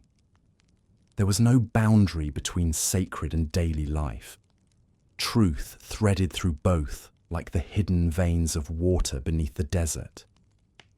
Astronomy, too, was born from reverence. When the priests of the fire temples looked up at night, they did not see cold distance but living guardians. The stars, they believed, were sparks from the first act of creation, witnesses of all that came after. Each constellation had meaning. Tishtria, the spirit of rain, shone as Sirius, bringing water to the fields. Anahita, the goddess of rivers, flowed through the Milky Way, and the sun itself, tireless and eternal, was the visible chariot of Ahura Mazda's truth. In Persepolis, scholars charted these movements carefully, marking the dates of solstice and equinox. From their calculations came the festivals that structured the year, the return of spring, the longest day of light, the harvest of autumn, the hush of midwinter. Each festival was both celestial and human, a dialogue between heaven and earth. The greatest of them all was Novruz, the New Year. As the sun crossed the equator and the days grew long again, the people gathered in gardens and courtyards, their hands full of flowers, their tables heavy with bread, herbs, and fruit. Fires burned along the city walls, and musicians played through the night. In Persepolis, the great king himself presided. Envoys from across the empire arrived bearing gifts, and the city blossomed with colour. Blue robes from Susa, white linen from Egypt, patterned silks from the east. Children carried baskets of blooming hyacinths. Elders exchanged kisses of peace. At the moment of sunrise, the priests raised their voices in unison. 1,000 fires blazed at once, their smoke spiraling into a single cloud above the city, the breath of a new year. People believed that as the smoke rose, it carried away every false word and unkind act of the year before. What remained was clean, bright, waiting. And in that first light, the empire seemed young again. To travellers from Greece or Egypt, these customs were strange, almost abstract, a religion without idols, a god without form. Yet many were drawn to its gentleness. They saw a faith that did not divide but invited, that spoke not of divine jealousy, but of cooperation between heaven and humankind. Greek philosophers visiting the court of Xerxes returned home with new ideas, of a single supreme wisdom, of moral duality, of light as the symbol of knowledge. Even centuries later, echoes of these Persian truths would ripple outward through thought and faith alike. But for those who lived within the empire, belief was not theory. It was woven into the hours. At sunrise, fire greeted the sun. At midday, travellers paused to whisper a blessing over their shadow. At sunset, lamps were lit again, keeping the night gentle. Even soldiers on campaign carried small bronze fireboxes in their packs. Before battle, they would set them down, light a handful of dry twigs, and kneel. Victory or loss mattered less than the promise that the light would be preserved. One evening, as the empire drifted towards sleep, a young priest sat beside the temple fire, staring into its heart. The flame bent and swayed, bright and delicate, and he wondered, could this really be the voice of the divine? An elder, seeing his doubt, smiled and placed a hand on his shoulder. "Do not look only at the fire," he said. "Look at what it does. It gives warmth and asks nothing. It burns away the lie. It teaches that to shine is to serve." The young priest bowed his head, and in the quiet glow, his doubt became devotion again. As midnight neared, Persepolis lay hushed. The gardens shimmered faintly under moonlight. The pools reflected the stars. Somewhere, a wind chime rang once and stilled. Inside the temple, the sacred flame continued to burn, calm, unwavering. A scribe working nearby paused to rest his hand. He looked toward the fire and thought of all it had seen. Kings crowned and buried, roads built, empires expanding and folding again. And yet, through it all, the flame endured, never larger than a man's heart, never smaller than his hope. He dipped his pen once more and wrote on a tablet. "The fire is not ours to own. We borrow it for a while, and we pass it on." He placed the tablet near the altar, where its surface glowed in reflection. Outside, the wind carried the scent of burning cedar across the sleeping city. Far away, in villages and camps and mountain shrines, other fires answered. Tiny points of light scattered across the empire like stars fallen to earth. And above them all, the heavens turned slowly, silently, keeping their endless watch. Each star a reminder that light, once born, may dim but never truly die. At dawn, the desert was still. The air held the chill of night, thin and bright, as if the stars had left a residue of light behind.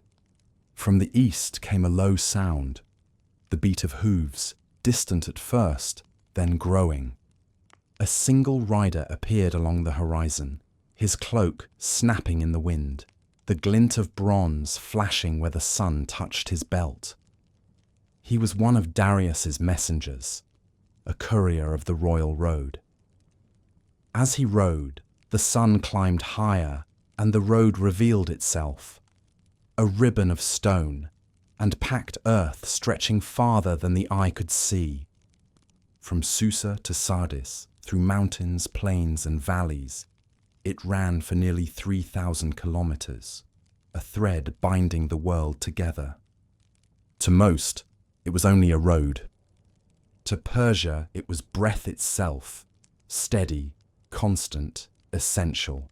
The road began at Susa, near the warm plains of Elam, where the air smelled faintly of dates and river water. From there, it wound northwest through the heart of the empire, crossing rivers on timber bridges and threading mountain passes lined with cypress. Each mile was marked, each turn measured. Every 25 kilometers, a relay station waited, small fortresses of stone and wood shaded by tamarisk trees. There, fresh horses were kept, water stored in clay jars, food and rest ready for the king's couriers. Neither snow nor rain nor heat nor darkness of night, the scribes wrote, stops these riders from the swift completion of their course. And it was true. The couriers rode in all seasons, across frozen rivers and blazing deserts, carrying the words that held the empire together. If you stood along the road on a busy day, you might have seen the full life of Persia unfolding before you. A line of camels, heavy with spices from India, donkeys loaded with dyed cloth from Sardis, carts bearing papyrus and scrolls from Egypt, pottery from Greece, copper from Cyprus. The air alive with the scent of cedar, cardamom, sweat, and dust. Merchants called out in different tongues, trading jokes and news as they passed. Soldiers in bronze helmets marched in calm rhythm, their spears flashing in the light. Pilgrims walked barefoot, carrying small clay lamps to light at temples along the way. Each road, each journey, was a thread in the empire's living tapestry. Can you picture it?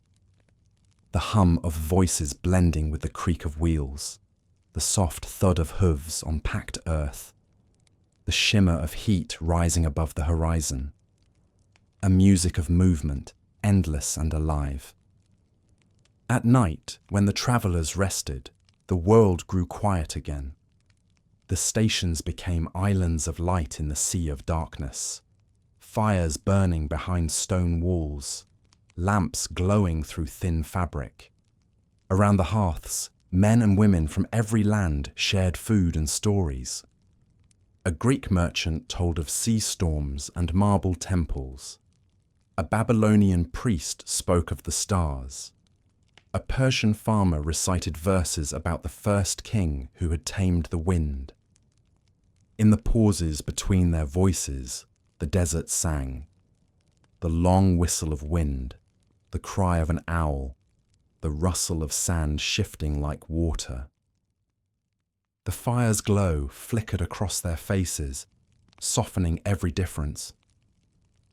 For a few hours, they were not strangers, but companions on the same road.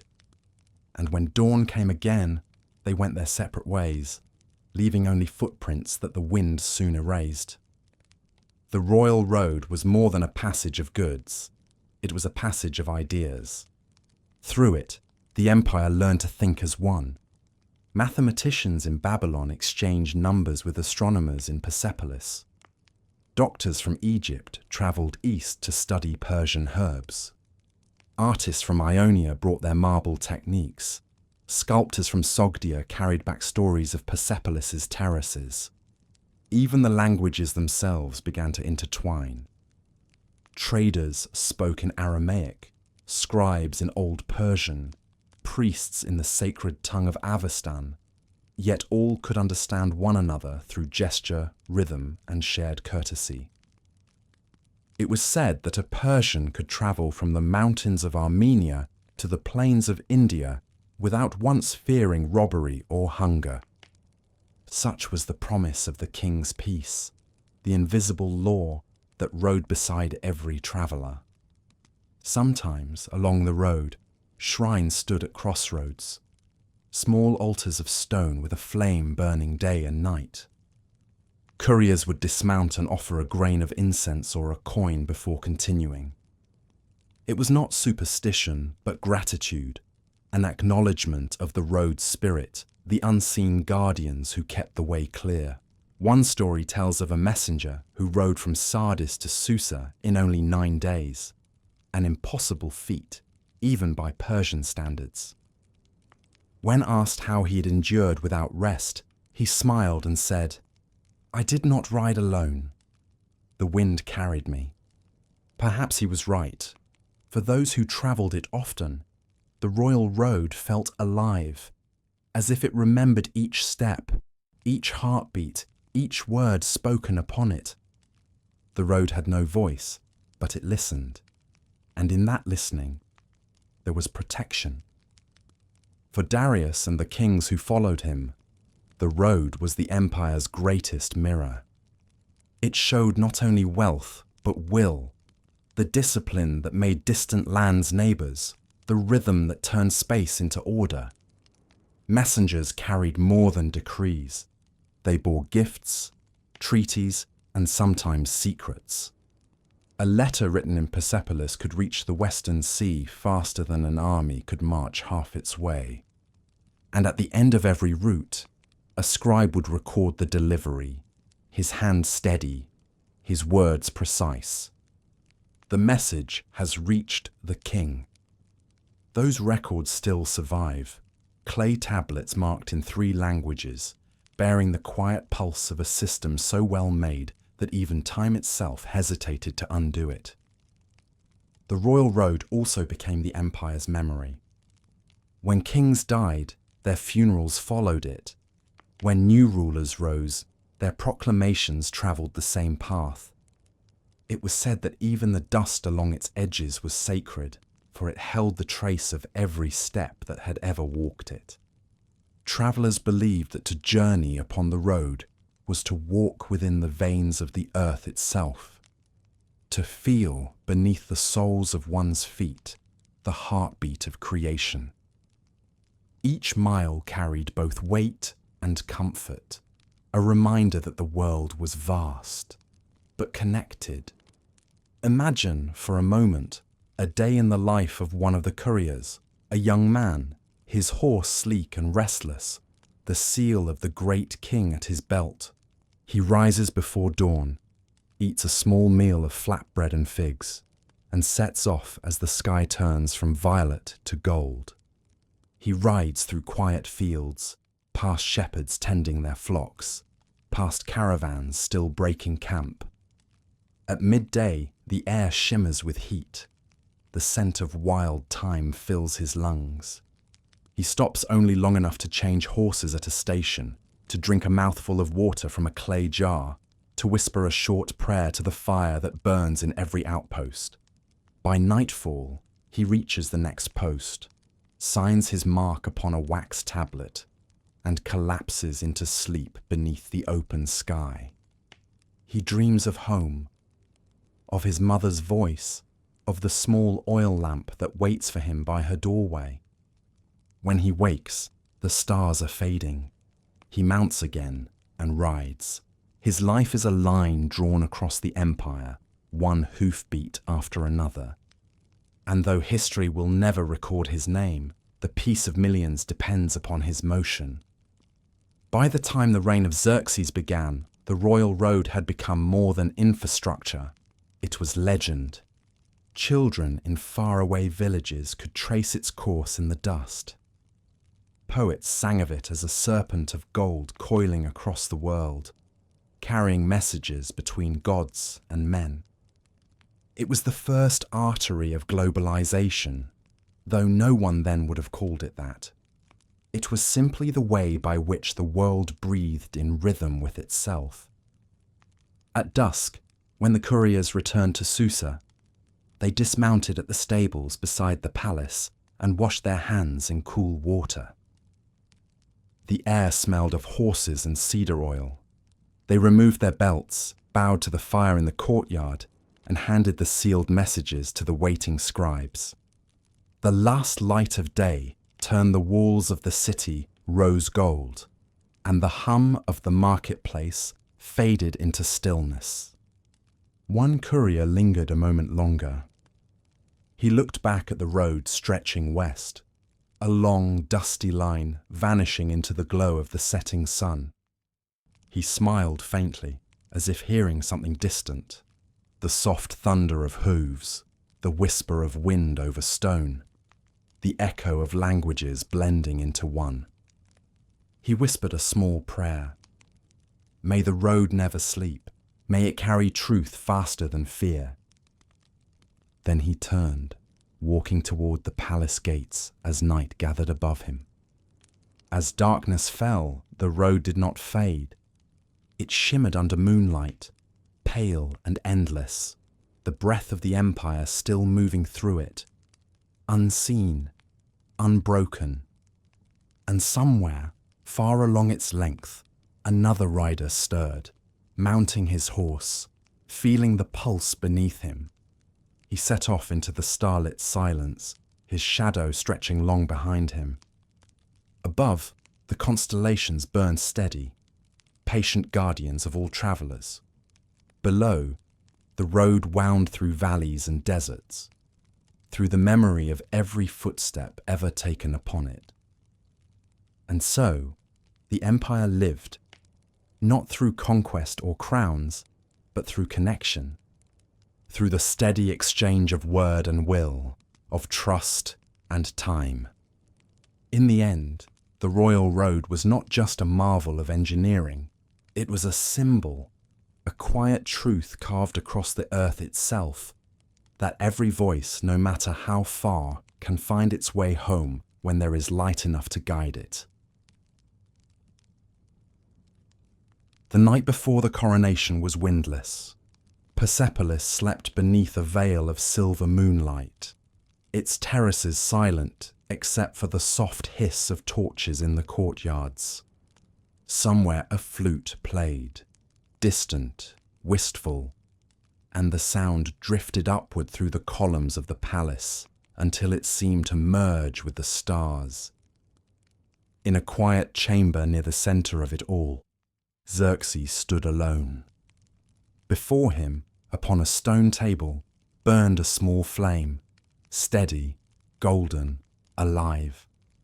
He watched it as his father once had, feeling its warmth upon his face.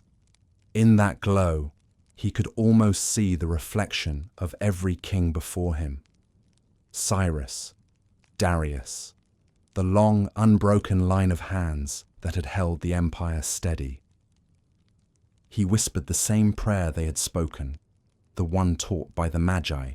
O light eternal, give me sight clear enough to see myself. For all his strength, he feared the same thing all rulers feared. That power could blind as easily as darkness. When Darius passed, the empire mourned as though the sun itself had dimmed. Temples burned fragrant woods in his honor. Couriers rode with messages of remembrance to every province. But no time in history stands still for grief. Within months, Xerxes was crowned, tall, broad-shouldered, his face carved with the calm poise of command. He inherited a world that seemed complete. From the Indus to the Aegean, all bowed to Persia's peace. The royal road hummed with movement. The treasury overflowed with gold. The courts of Susa and Persepolis shone brighter than any in memory. To some, the empire appeared immortal, but to Xerxes, perfection was never enough. In his eyes, every horizon invited another. He began his reign with mercy, pardoning rebels in Egypt, and restoring temples desecrated during past upheavals. He reformed laws, improved the canals his father had dug, and sent scholars to record the languages of the empire. Yet beneath the calm of administration, his mind burned with a vision both magnificent and dangerous: to complete what his father had begun, the conquest of Greece. Greece, that restless cluster of cities beyond the Aegean, small in land, vast in pride. To Persia, it was a thorn on the western edge of the world, a place of poets and warriors who would neither yield nor listen. To Xerxes, it was a challenge. And for a king born in the shadow of Darius's order, it was also a test of himself, of fate, of how far harmony could stretch before becoming ambition. The preparations began quietly, like the drawing of a long breath. In Susa and Persepolis, goldsmiths melted coins into ingots for the treasury. Scribes recorded supplies: barley, oil, water, armor. Messengers rode across the empire, summoning men from every province: Medes, Egyptians, Lydians, Bactrians, Indians, Phoenicians. Tens of thousands answering the call. Shipwrights worked along the coast, their hammers ringing day and night as fleets of cedar and cypress took shape. The smell of pitch and salt filled the air. Carpenters carved oars smooth as river water. Sailmakers stitched linen under torchlight until their hands were raw. The empire's breath gathered. When the spring came, Xerxes stood upon a cliff above the Hellespont, the narrow strait between Asia and Europe. He looked across the water and saw not a barrier, but a promise. There in the distance lay the lands his father had once reached, but never fully claimed. Now he would cross where none before him had dared. The engineers built bridges of boats across the strait, hundreds of them, lashed together, decks laid of planks and woven reeds. When storms destroyed the first attempt, Xerxes did not rage as men expected. Instead, he ordered the sea itself to be whipped, its waves symbolically punished, not in cruelty, but in ritual, as if to remind nature that Persia commanded not by fear, but by will. The second bridge held. When the wind calmed, Xerxes walked across it in silence, his army stretching for miles behind him. To witnesses, it seemed the world itself had begun to move. As the days passed, his forces marched through Thrace and Macedonia, an ocean of bronze and colour. Each nation brought its own strength, its own songs. The Persians in bright felt caps, the Indians with painted elephants, the Egyptians in linen armour, the Greeks from Asia Minor, half kin to those they would soon face. It was said that when the army reached the plains of Thessaly, the ground trembled. But not all tremors are victory. Even the great king could feel the strain of feeding, sheltering, and commanding such magnitude. He was not blind to it, only unwilling to turn back. For in his heart, pride and purpose were bound too tightly to separate. Far from the front, the empire watched and waited. In the gardens of Persepolis, women whispered prayers at sunset. Merchants in Susa measured silence between transactions, listening for news that never came. Even the couriers rode slower, as though the roads themselves held their breath. One night, an old magus, one of the fire priests, came before the queen and said softly, "When a flame grows too tall, it must lean to find balance. But when it leans too far, it feeds upon itself." His words drifted through the court like smoke, fragrant, troubling, true. The story of Xerxes' campaign would one day be told by others, by poets across the sea who saw only a shadow, not the light behind it.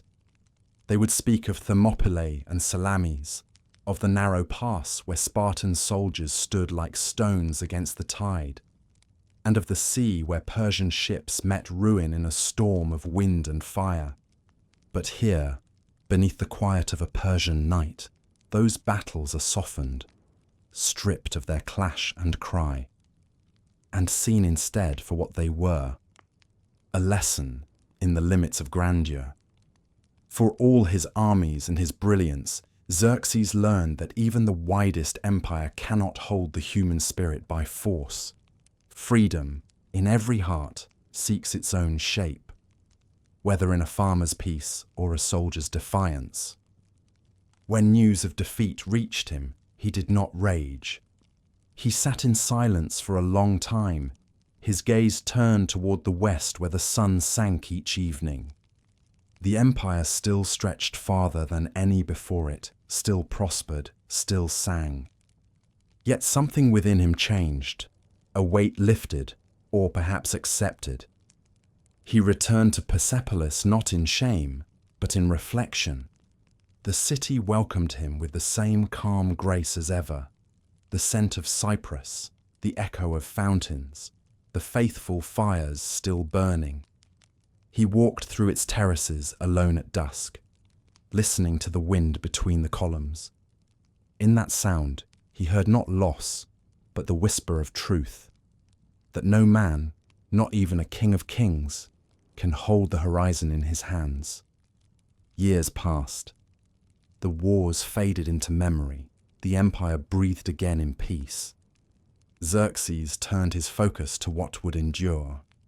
He expanded the temples, restored gardens, commissioned new inscriptions honoring not conquest, but balance. He asked his architects to design halls where light moved freely, where columns rose like prayers.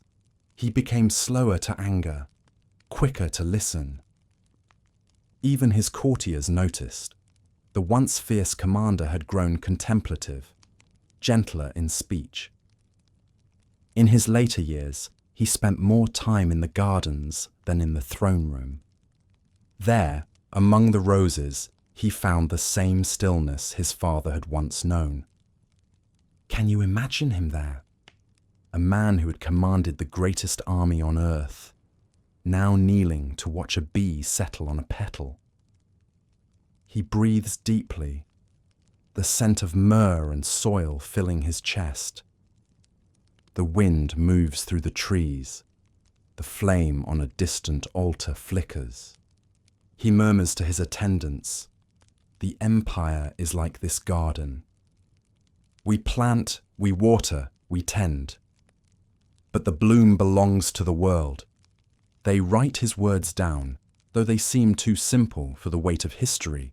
But perhaps simplicity was his final wisdom. Toward the end of his reign, the golden shadow of ambition had softened into light again. The roads still thrummed with life. The cities thrived. The temples glowed. And though the memory of Greece lingered like a distant echo, the empire itself remained whole, vast, ordered, quietly enduring. At night, the sacred fires continued to burn, the stars unchanged. And Xerxes, once a conqueror, became something rarer, a man at peace with the horizon he could not hold. He died as he had lived his last years, calmly surrounded by the murmur of water and the scent of blooming roses. His people mourned him not as a warrior, but as a king who had learned humility, who had touched the edge of the world and returned wiser for it. Now the moon rises over Persepolis again, and the terraces gleam with soft white light. The reliefs along the stairways still show the faces of nations, eternal, serene. The wind moves between the columns, whispering through centuries, of Cyrus's mercy, Darius's order, Xerxes's longing. The empire breathes in the night, unchanged in essence, even as time slips quietly onward. And above it, as ever, the stars keep their patient watch, silent witnesses to the truth that even in the shadow of greatness, light remains. The sun rose pale over Persepolis. Its light was softer now, as if filtered through the dust of memory. Where once the terraces shone with the crisp brightness of youth, they now carried a mellow glow, the hue of old gold, the beauty of endurance. The city still hummed with life, servants sweeping the courtyards, priests tending the sacred fires, merchants opening their stalls. Yet beneath the rhythm of routine, there was something slower, quieter, a subtle stillness that comes when a long season begins to change. The empire was vast still. The royal road pulsed with traders and couriers. The granaries of Susa brimmed with wheat, and the temples of Babylon filled with the scent of cedar smoke. But in the heart of Persia, where the kings once stood vigilant, a faint weariness had begun to take root. It was not decay, not yet. Only the first sigh of time reminding even the greatest that no flame burns endlessly at the same height. After Xerxes, his sons and grandsons wore the same crown, sat upon the same marble throne, and spoke the same prayers to Ahura Mazda. They inherited peace, wealth, and a name so mighty that it silenced rebellion before it began. But ease, like comfort, is a slow teacher. Where their forefathers had shaped the world with patience and vision, the new kings ruled more by inheritance than intention. They trusted their ministers to govern, their generals to defend, their satraps to judge. The system built so carefully by Darius still functioned, but it functioned without its heartbeat. The empire had become like a great machine moving out of habit, its purpose forgotten, but its motion unbroken. And though the people still praised the great king, their voices were softer now, not out of fear, but distance. The crown had grown heavy, the fire still burned, but its keeper had wandered from the hearth. Far from the palaces, life continued with quiet dignity. Farmers still turned the soil, merchants still crossed the deserts, poets still sang in the marketplaces. But even there, the edges of the world began to fray. In the western provinces, along the Aegean coast, whispers of rebellion stirred once more. The Greek cities under Persian protection, proud, independent, and forever restless, began to test the patience of their governors. They traded with Persia's blessing, but longed for their own rule. They bowed to the king's peace, but whispered of freedom by candlelight. The satraps sent reports to Susa, measured, formal, written on clay. The people of Ionia grow unsettled. The tribute is delayed, their priests speak too loudly of liberty. Each message arrived, was read, was recorded, and then set aside. The empire was too vast for every ember to matter, and so the embers grew. In Egypt too, old pride reawakened. The Nile flowed as it always had, indifferent to kings, and the priests of the ancient gods began to murmur that their own age would return. They watched the sun rise each day above the same horizon and thought, perhaps rightly, that empires are only guests in the house of time. When rebellion came, it was brief, a flare of courage quenched by Persian order. Yet even in victory, the empire bled a little. Every uprising, every whisper, left behind a faint bruise that did not heal as quickly as before. Meanwhile, in Persepolis, the rituals of grandeur continued. The festivals of Nowruz still filled the terraces with music and colour. The king still received envoys from faraway lands, their robes embroidered with gold, their crowns gleaming beneath the sun. But in their eyes, one could sometimes glimpse something else. A distant reflection, a question. Was the empire still growing, or merely shining in its last great light? It was during these years that Persia began to turn inward, to find beauty in stillness rather than expansion. Philosophers at the royal court spoke less of conquest and more of the soul. They debated the nature of truth, of balance, of fate. Was Asher, the divine order, eternal? Or did even the most perfect order eventually give way to change? Some argued that decline was not punishment, but renewal, the universe breathing in and out, each empire a single exhalation. Others whispered that the light of Ahura Mazda would dim if men ceased to protect it. No one agreed, but in the silence between their words, everyone felt the same awareness, that something vast was shifting, slow and inevitable as the setting of the sun. And yet, even decline can be beautiful. In those years, Persian art reached a quiet perfection. Scribes wrote with such elegance that their letters seemed to flow like water across the clay. Painters adorned the palace walls with scenes of peace, hunts, feasts, gardens, stars. The craftsmen who once carved reliefs of tribute and conquest now sculpted flowers, lions sleeping beside lambs, and birds taking flight. It was as if the empire, sensing its age, had turned its gaze from the horizon to the heart. Can you imagine walking through those halls? The air cool and fragrant, the walls glowing with pale gold, the light falling through carved windows like thin streams of honey.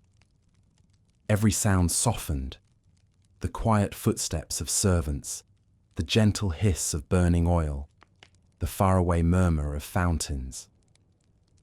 Persepolis no longer felt like a city of kings, but like a vast poem, each stone a syllable of gratitude. In the countryside, time moved at its own pace. The farmers in Parthia and Media rose before dawn, as they always had, to tend the barley and wheat. Children splashed in irrigation canals. Women baked bread in clay ovens, the smell of smoke drifting across the fields. Caravans came and went along the royal road, carrying silk, spices, and laughter. For ordinary people, the empire's greatness was not in politics or power, but in peace, and that peace, however fragile, still held. Even as kings grew distracted and borders trembled, the ordinary rhythms of life endured. That was Persia's quiet miracle. Even in slow decline, it remained kind. Still, far beyond the deserts and mountains, the world was changing. In Macedonia, a small kingdom was rising, disciplined, hungry, its young prince studying maps of lands he had never seen. To the Persians, Macedonia was a whisper, a distant name. To time, it was a shadow already moving toward them. But no one in Persepolis could have guessed it yet. For now, the empire stood proud, older, wiser, still wrapped in its golden calm.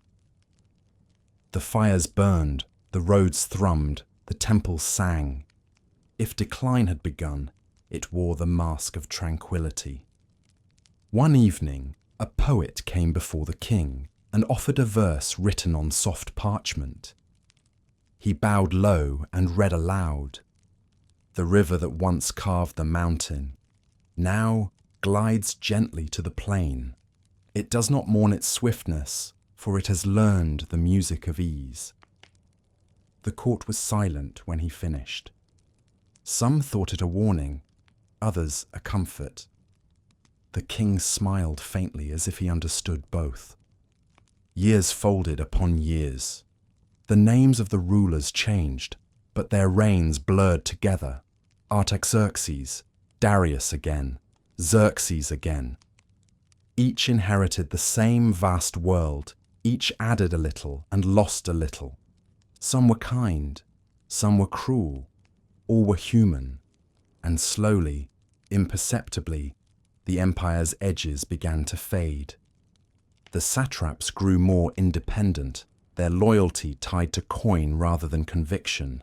Corruption crept in like ivy through the cracks of marble, not destroying, only softening, covering. The royal road still carried messages, but fewer of them reached the king's ear. And the fires in distant temples burned lower, tended by fewer hands. Yet still, the people prayed, the poets wrote, and the stars above shone as faithfully as ever. One night, in the quiet heart of Persepolis, an old scholar sat by a window overlooking the city. The lamps below looked like stars fallen to the earth. He spoke softly to his student. "Empires are not undone by the sword," he said. "They fade when they forget why they began. When the fire becomes just light and not warmth." The student nodded, writing the words carefully on his tablet. Outside, the wind moved through the cypress trees, carrying the scent of rain. It was the same sound the first kings had heard. Soft, eternal, indifferent. Can you feel it? That hush before change, when even greatness pauses to breathe.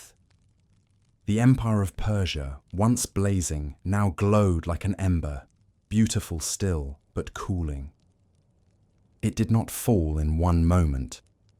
It drifted, as all things do, carried by the slow tide of time. And yet, in that fading, there was grace. For the Persians had given the world something that would not fade. An idea of unity without tyranny, of strength without cruelty, of faith that sought not fear, but truth. Even as power slipped from their grasp, their wisdom remained, alive in the words, the roads, the gardens, and the dreams of those who came after. The night deepens over Persepolis once more. The wind hums softly through the pillars. The sacred fires still burn, though smaller now, their flames trembling in the dark.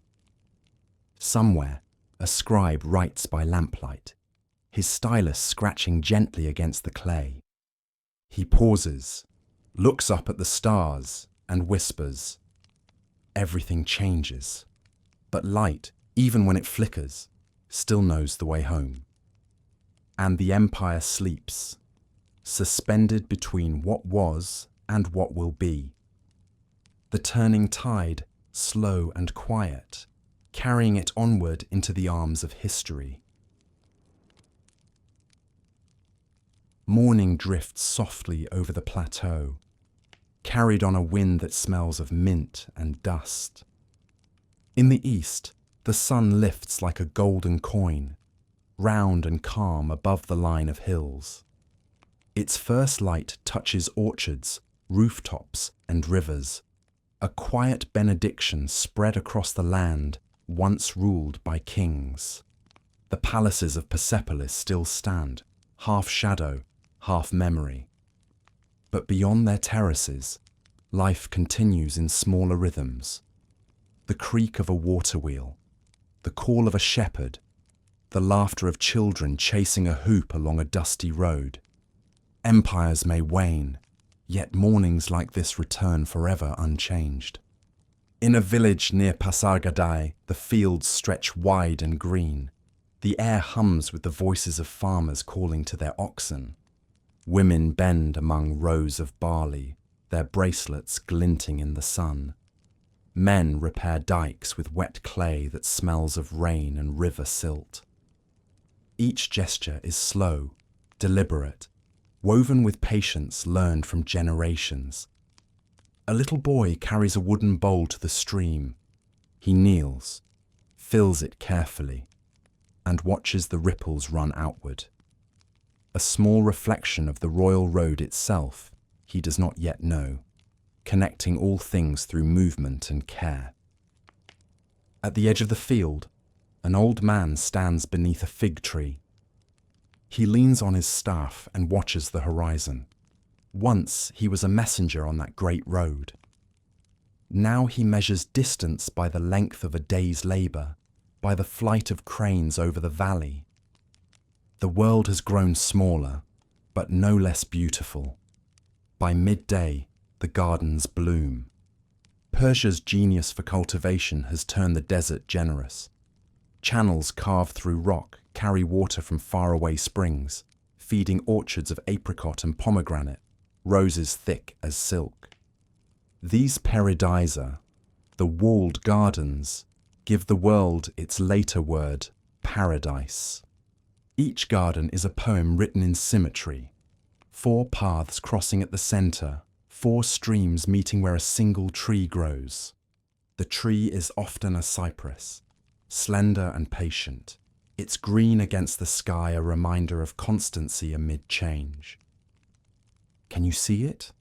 Sunlight glittering on water, bees drifting through lavender, the faint sound of a lute somewhere beyond the wall. Inside these enclosures, people rest from the day's heat, drinking cool water from clay cups, speaking softly of the weather, the harvest, and the stories their grandparents told. The empire's grandeur feels far away here, and yet its spirit breathes in every leaf. In the afternoon, artisans fill the streets of the smaller cities. Shiraz, Susa, Ecbatana. Hammer on metal, shuttle on loom, reed on clay.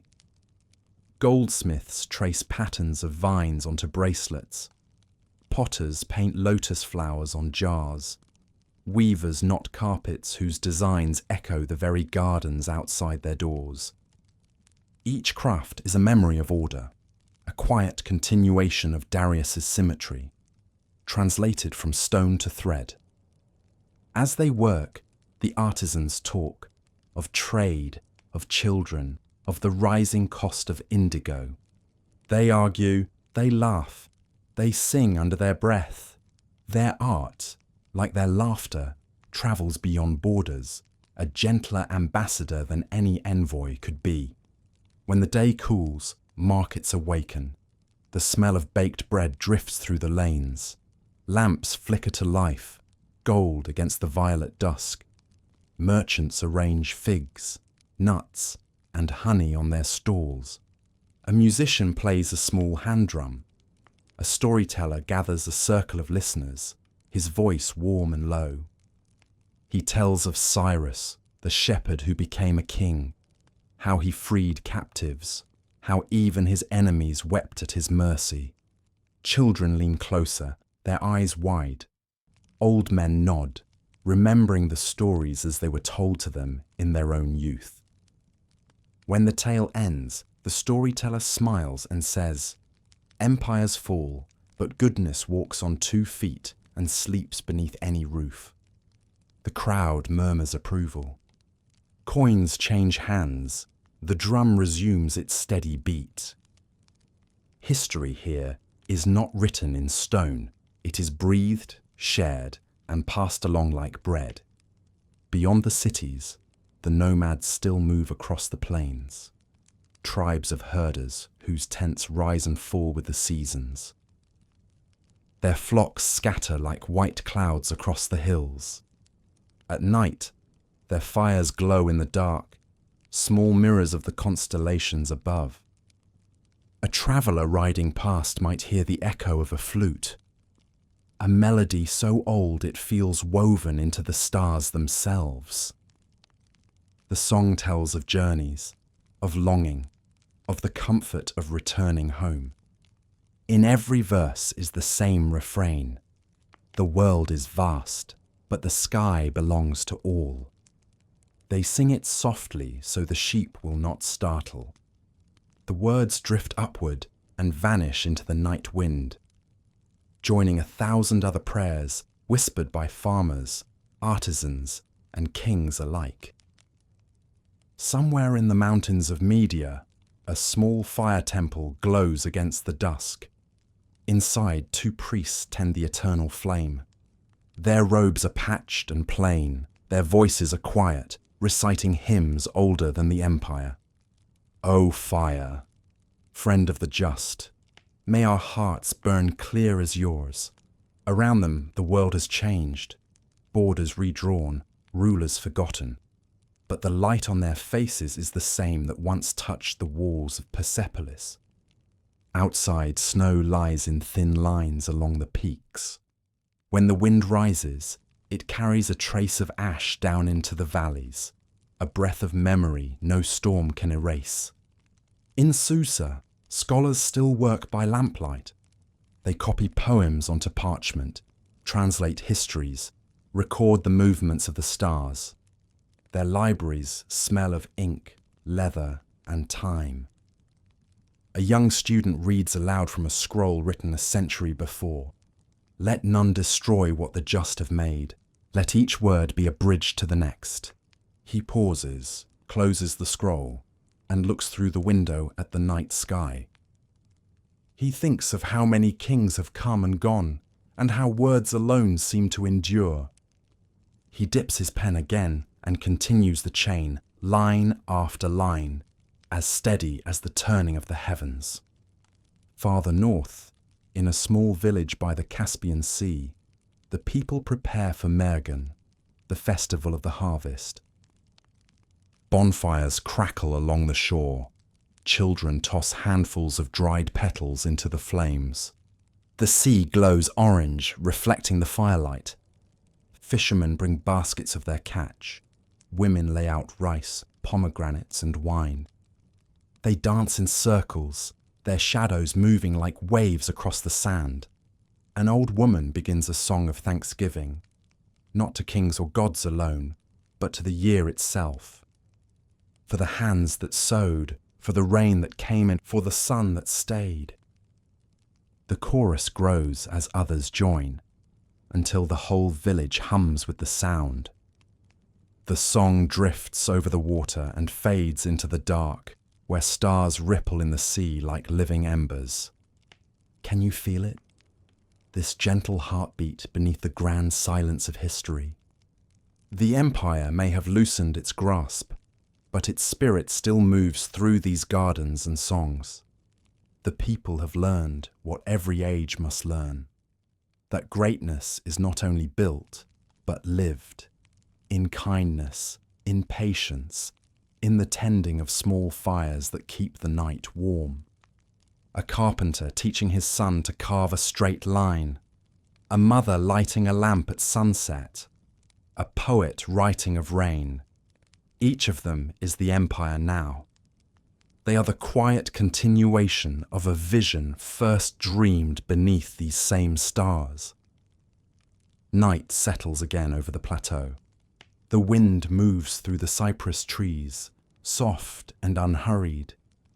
In the gardens, the water still runs in narrow channels, silver beneath the moon. Frogs call from the ponds. Somewhere, a dog barks once, then curls into sleep. A traveller on the royal road pauses at a hilltop and looks back. Below him, small lights shimmer across the plain. Villages, fires, homes. He smiles, realizing that the empire, though changed, is not gone. It has simply become quieter, spread thinner, woven into the lives of its people. He whispers a prayer learned from his grandmother. May peace be the road beneath our feet, and truth the fire that never dies. Then he continues on, his shadow long in the moonlight, his steps slow, sure, unhurried. By dawn, the horizon blushes with colour again. The fields glisten with dew, and the first call of birds rises from the reeds. Somewhere, a child wakes to the smell of baking bread. Somewhere else, a priest stirs the temple fire. And far above, the stars fade one by one, yielding their watch to the sun. The empire breathes, quiet and unbroken, beneath that endless sky. Its glory may have softened, but its soul remains, in gardens that bloom after centuries, in languages that still carry its rhythm, in every hand that plants a seed and believes it will grow. Because Persia was never just power, it was patience, and patience, unlike empires, does not die. The wind has changed. It carries a new scent now, faint but unmistakable. Not of rain or harvest, but of distance, of something stirring beyond the farthest hills. The Persians, wise in the rhythm of time, would later say that even the air of an empire knows when its season is turning. Persepolis still glows beneath the sun, its terraces as golden as the day they were carved. The fountains still murmur, the cypress trees still cast long shadows across the courtyards. But if you listen closely, there is a hush between sounds. A silence that does not belong to peace, but to expectation. Change is near, though no one yet knows its name. The century after Xerxes passed was an age of half-light. Neither decline nor glory, but something tenderly between. The empire remained vast, its borders still reaching from river to sea. The satraps ruled their provinces. The couriers rode the royal road. The temples burned with steady flame. But beneath the surface, cracks began to form, thin as spider threads, invisible until the sun caught them just right. Gold still flowed into Persepolis, but so did envy. Some satraps grew rich beyond measure, building palaces that rivaled the kings. Others ruled as kings themselves, their loyalty stretched thin by ambition. Messages from the outer provinces took longer to arrive, sometimes not at all. The centre, that delicate heart of order Darius once built, began to drift from its edges. It was not rebellion that undid balance. It was comfort, the kind of ease that dulls vigilance and lets dust settle where light once fell. In Susa, the market still thrived. Silk from the east, wine from Greece, lapis from Bactria. The roads were alive with trade, but traders spoke in lower tones now, glancing over their shoulders when they mentioned taxes or law. Some provinces sent less tribute, claiming drought or war. Others paid in promises. The king, far away, listened to reports that contradicted one another and trusted the calmest voice among them. He still signed decrees with the seal of Ahura Mazda, but his pen no longer trembled with purpose. The ink dried faster than his interest. Meanwhile, across the Aegean, the world was changing. The Greeks, once scattered and quarrelsome, had found unity in new leadership. From a northern land once dismissed as wild and small, a family rose, the kings of Macedon. Their young prince, Alexander, learned of Persia not as a myth, but as a goal. He studied its roads, its armies, its wealth. He read of Cyrus and Darius and thought, perhaps, he might one day stand where they had stood. But to the Persians, Macedonia was a whisper, a place too distant to fear. They had heard whispers before, and all had faded. Why should this one be different? Yet whispers have a way of gathering into wind, and wind once moving never asks permission to cross mountains. In the meantime, life within Persia continued in its gentle pattern. The poets still sang of truth and balance. The priests still tended the sacred flame. The farmers still drew water from the qanats, their fields green against the sand. The cities were calm, prosperous, content, perhaps too content. But even contentment can thin over time. The empire's younger generations, born to peace, did not remember struggle. They inherited beauty without understanding its price. To them, The words of Cyrus and Darius were stories from a world that no longer existed. When the priests recited the hymns of Zoroaster about the battle between truth and falsehood, some listened out of habit, not faith. The sacred fires still burned, but fewer hands tended them.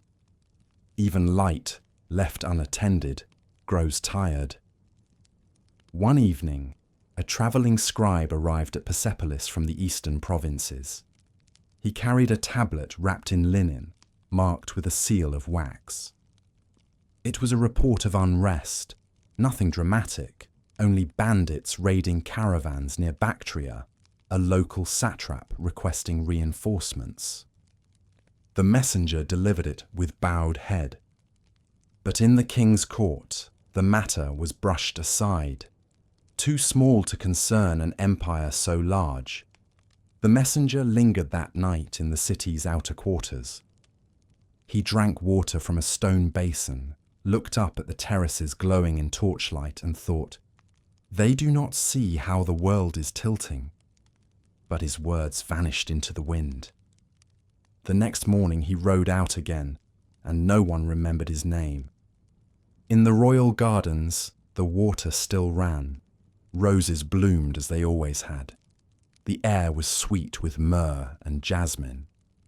Yet even the gardeners noticed something subtle. Fewer workers, fewer repairs, small leaks in the channels left untended. A cracked tile here, a faded wall there. No single flaw mattered. But together they whispered of neglect. Still, the empire looked beautiful from afar. Travellers who approached Persepolis for the first time felt awe rising in their throats. They saw only what remained, not what was fading, and perhaps that was mercy. At night, the city shone like a bowl of stars overturned upon the earth. From the palace balcony, one could see the plains glittering with the lights of 100 villages. The great king, Xerxes by then, would stand there sometimes, wrapped in linen robes, and think of his ancestors. He admired Cyrus's mercy, Darius's order, Xerxes's ambition, and wondered what would be said of him. He was not cruel, nor foolish, nor unkind. He was simply tired. A man born into greatness so vast he could only maintain, never surpass it. He ruled as one tends a fire already built, feeding it enough to keep the embers alive, but never daring to let it blaze. Beyond the capital, the satraps grew bolder. Some married local queens, some minted their own coins. Each claimed loyalty, yet each guarded their province like a kingdom. Letters to the throne grew shorter, less respectful, more cautious, as if written by men who already lived between obedience and independence. The empire had become a quilt of loyalties stitched together by memory. And memory, though strong, cannot hold forever without renewal. Still, there were voices that remembered the old ways. A priest in Susa wrote on a clay tablet, "The flame weakens not from age, but from hunger. Feed it with truth, and it will burn anew." His message reached no king, yet the words lived, passed from temple to temple, like a small candle carried through the dark. Even as politics faltered, the moral heart of Persia still beat, steady, quiet, patient. The people did not lose faith in the light. They simply forgot where to look for it. Can you imagine walking through Persepolis in those last bright years? The air warm, the sound of fountains still soft in the courtyards, the murals gleaming with colours now dulled by dust. At first glance, nothing seems changed. And yet, if you stood still long enough, you might feel it. The faint emptiness between echoes, the sigh of a civilization beginning to dream of rest. It is not sadness, not yet. It is the calm that comes before a story's gentle ending. One night, a comet appeared in the sky, a pale ribbon of fire stretching across the stars. People gathered in courtyards to watch. Some took it as a sign of blessing, others of change. In the royal court, the astronomers said nothing at all. They only wrote on their tablets, "A light has crossed the heavens, its course unknown, its meaning undecided." But across the western deserts, in a camp of soldiers near the sea, a young man with bright eyes and restless ambition also saw that same comet. He smiled and whispered to his companions, "It points east." His name was Alexander. The empire did not tremble that night. The wind was gentle, the fires burned steady. But something invisible had shifted. A thread in the great tapestry pulled just enough to begin unraveling. And though no one could hear it yet, the whisper of change had found its voice. Still, Persia slept in grace. The gardens bloomed, the roads gleamed, the stars above kept their watch. Even in decline, there was beauty. Even in fading, there was peace. Because an empire built upon justice does not collapse. It transforms. Its power may pass into other hands, but its light remains, carried forward like a torch into the dark. As the night deepens, Persepolis grows quiet. The moon hangs above the terraces, pale and calm. A lone musician plays a slow tune on the santur, its notes rising and falling like breath. The air smells of cedar and rose. The city, the empire, the very world seems to exhale. And somewhere, beneath that endless sky, time itself pauses, honoring the beauty of a civilization that knew how to rule, how to build, and finally, how to let go. The dawn was clear over the plains of Gaugamela. A wind moved gently across the tall grass, bending each blade like the rippling of a great green sea. Far to the east, the mountains glowed faintly with the first fire of morning. In the hush between night and day, even the birds seemed to wait, as though the earth itself knew that this sunrise would not be like the rest. For on this day, the two halves of the ancient world faced one another. To the west, a young king from Macedon, barely past his 20s, his armor shining pale gold in the dawn. To the east, the last great king of Persia, Darius III, descendant of Cyrus and Darius the Great, heir to centuries of empire. Between them stretched the open plain, silent except for the whisper of wind and the steady beat of hearts. The air trembled with history. No song or story could capture that moment in full. The scent of dust, the glint of sunlight on bronze, the faces of men who would soon vanish into legend.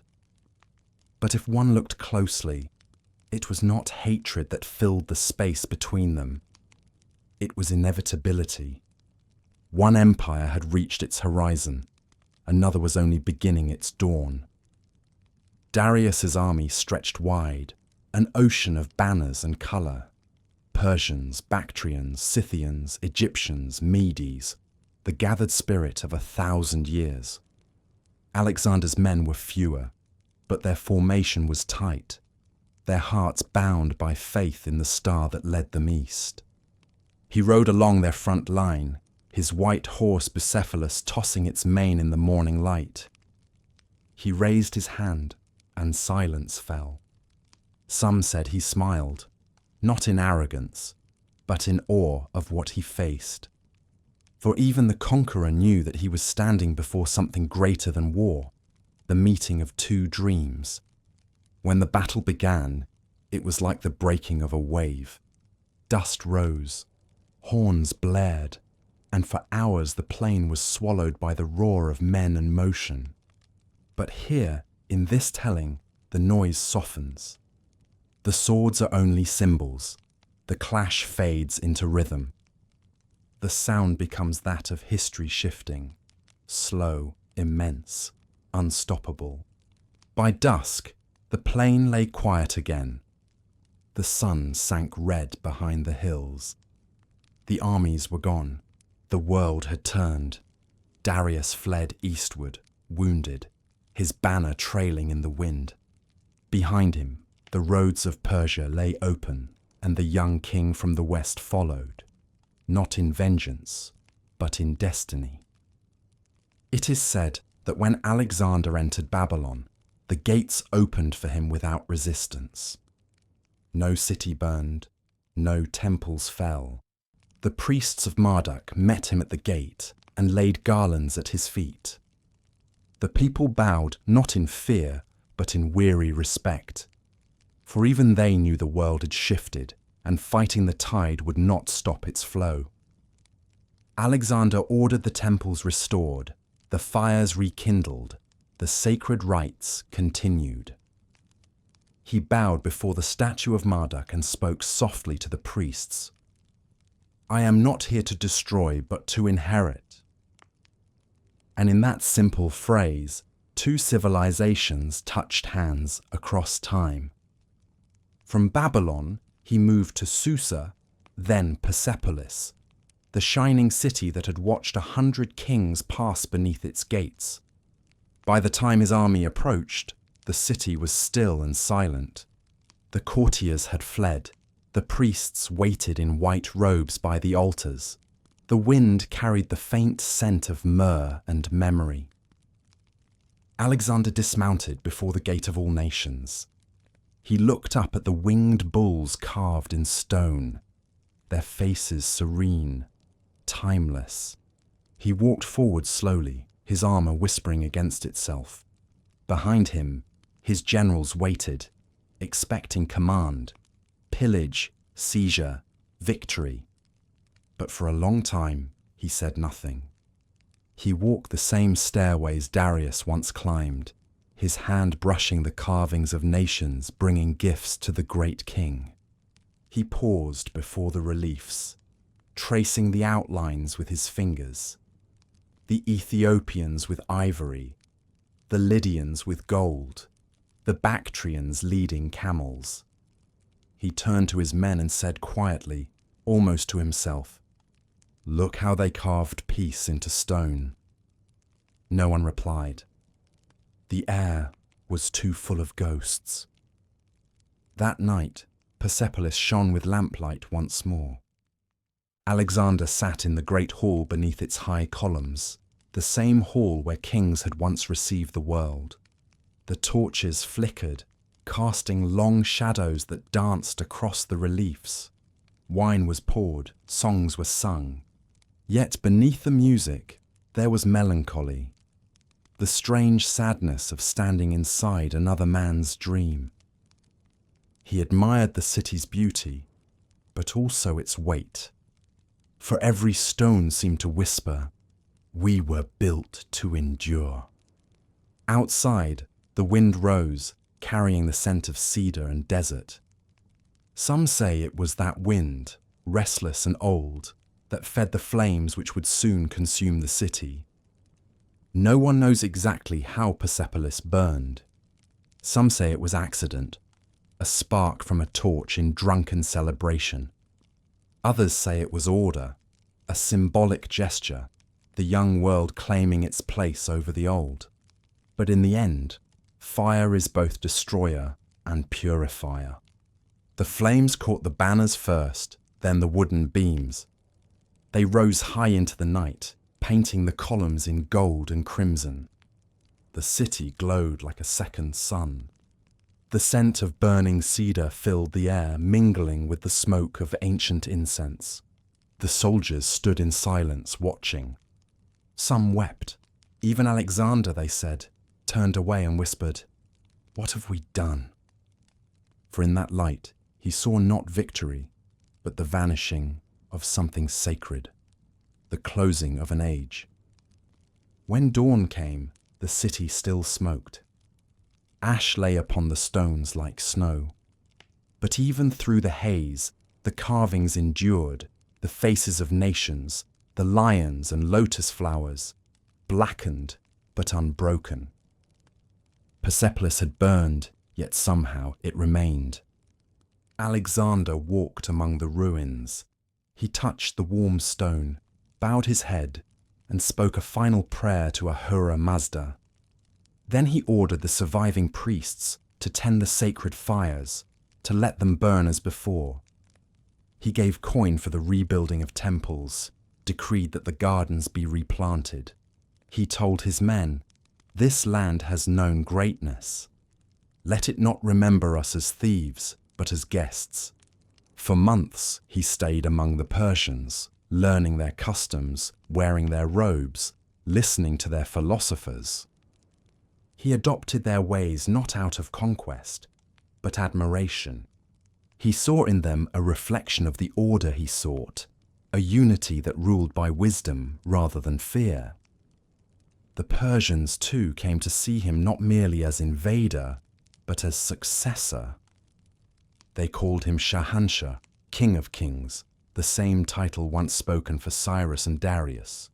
In the palace gardens, he would walk at twilight, his steps echoing softly across the stone. He spoke with the priests of Ahura Mazda about truth and balance, about fire and eternity.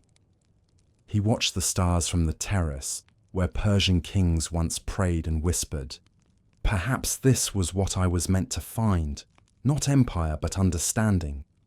Yet even understanding cannot still the march of time. Alexander's own fire burned too bright, too quickly. Within a few short years, he too would fade, leaving his generals to divide his world like the shards of a shattered mirror. But the land he left behind, Persia, endured. It remembered the mercy of Cyrus, the order of Darius, the vision of Xerxes, and even the respect of the young Macedonian who once called it home. The sacred fires never went out. The gardens bloomed again. The stars, untouched, kept their watch above the ruins. Can you see it now? The quiet after the flames, the morning light spilling across blackened stone, the slow return of birds to the terraces. A child walks among the ashes, her small hands gathering fallen petals from a pomegranate tree. She looks up at the sky and smiles. She does not know the names of kings, but she knows that the sun is warm, that the earth still gives, that peace will come again. That is the secret of Persia's eternity, not in its monuments, but in its memory of light. By nightfall, the smoke has cleared. The stars appear again, their reflections trembling in the waters of the palace pools. The air smells faintly of rain, as if the heavens themselves are washing the dust of conquest away. Somewhere, a lone priest kneels beside the last burning ember of the temple flame. He shields it with his hands, whispers an ancient prayer, and breathes upon it gently until it steadies. The fire flickers once, then catches, small, bright, alive. And so it continues, as it always has, as it always will. Empires may rise and fall, but the light that began in these lands, the light of mercy, of justice, of truth, never dies. The road eastward wound like a ribbon of pale dust through the mountains. The summer air shimmered with heat. Even the stones seemed to glow from within. Along that lonely path rode a single chariot, surrounded by a handful of weary soldiers. At its centre sat Darius III, the last great king of Persia, his crown gone, his robes torn, his eyes fixed on the horizon. He did not look behind him. Perhaps he already knew that history itself was following. The empire he had inherited had once stretched from the Aegean to the Indus, but now its edges were frayed, its centre hollowed by time. He had fought to hold it together, yet each province, each general, each whisper of ambition had pulled away like fabric unravelling in the wind. Still he rode, not for power, but for peace, hoping to reach the safety of the eastern satraps, to gather strength, to begin again. But some journeys are not meant for return. The night fell calm and golden. In the camps of his fleeing army, torches burned low, their smoke curling upward into the dark. The men ate in silence, their armour dusty, their eyes distant. Some still believed the great king would rise again. Others stared at the ground, saying nothing. Darius walked among them, not as ruler, but as father. He spoke softly, asking after their families, thanking them for their loyalty. His words carried no command, only kindness. When he passed, the men bowed their heads, some hiding tears. Can you imagine it? A king stripped of wealth and power, yet still carrying the dignity that no conqueror could steal. In that moment, he was greater than the throne he had lost. Far to the west, Alexander followed, his army moving swiftly through the plains. He had chased many kings before, but none stirred his heart like this one. Perhaps because Darius was not an enemy to hate, but a mirror, a reminder of what any ruler might become when time turns. As he rode, Alexander thought often of Persepolis, still warm in his memory. He regretted the fire, though he knew it could not be undone. He saw now that conquest had an aftertaste, the bitterness of beauty destroyed. And so, as he pursued Darius, it was not vengeance that drove him, but a strange longing for closure, for the meeting of equals. He wanted to speak to the great king face to face, to promise that the empire's light would not die, but live on in his care. But fate is rarely kind enough to grant final conversations. In the mountain pass near Ecbatana, betrayal found Darius before Alexander could. Two of his own satraps, men he had trusted, turned against him, hoping to win favour with the conqueror by delivering their king as prisoner. In the confusion of flight, they struck him down. The soldiers scattered, the chariot fell silent, and Darius, wounded and fading, lay beneath the endless sky. He looked up at the stars, the same stars that had guided Cyrus, that had watched over Darius the Great, that had witnessed Xerxes' pride and Persia's peace. He whispered a prayer not for himself, but for his people. May the light endure. May truth outlive the throne. Then, in the stillness of that mountain night, the last great king closed his eyes. By the time Alexander arrived, the air was already still. He dismounted, walked slowly to the fallen chariot, and knelt beside the body. The torches flickered around him. The scent of dust and myrrh filled the night. For a long time, he said nothing. Then he placed his cloak over Darius's shoulders, covering the blood and dust, and whispered, "My brother in kingship, sleep in peace. You ruled with honour. I come not to conquer you, but to continue you." He ordered that Darius be buried with the full honours of a Persian king. The body was carried east, guarded by soldiers from both armies, their banners lowered, their steps slow. No one spoke. Even the horses seemed to walk more quietly, as if aware that they were part of something sacred. In Ecbatana, the burial was held at dawn. The priests recited the old hymns in Avestan. The air shimmered with the sound of their voices.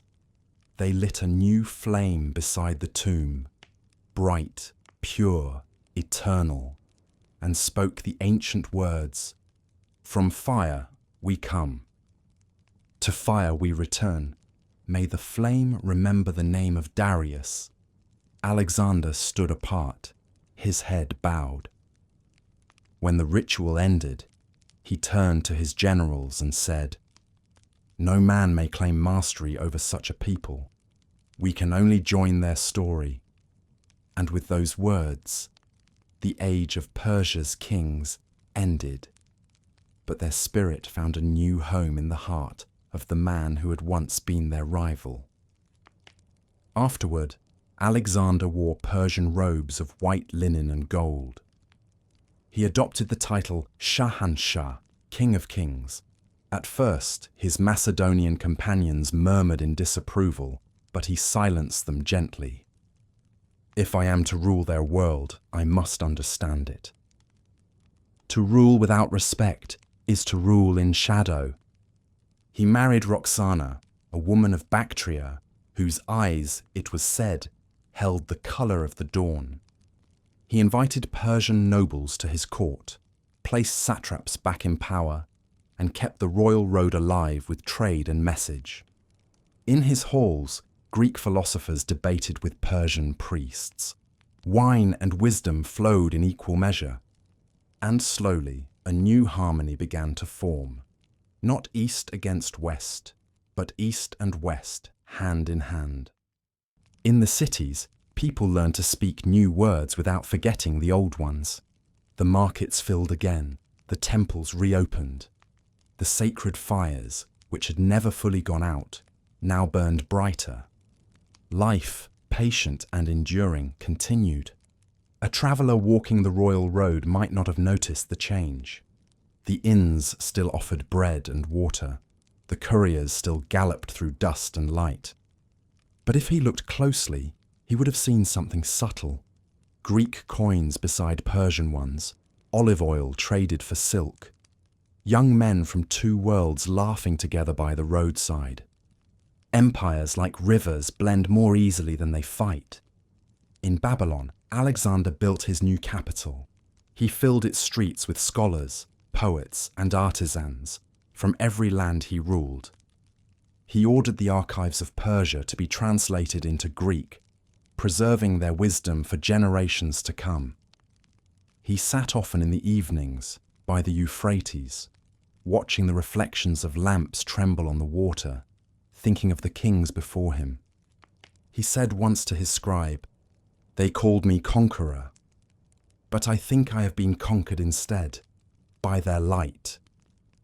The scribe recorded his words carefully, not realizing they would one day become the last written memory of a man who dreamed of uniting the world. Years later, when Alexander too lay dying, he asked to be buried beside the old Persian kings. He spoke of Darius with reverence, calling him the most noble foe, the truest friend. His generals did not understand. They saw only victory and loss. But Alexander had seen something deeper, the way two destinies can meet, cross, and continue as one. He died young, still dreaming of horizons. Yet even in death, his respect for Persia endured.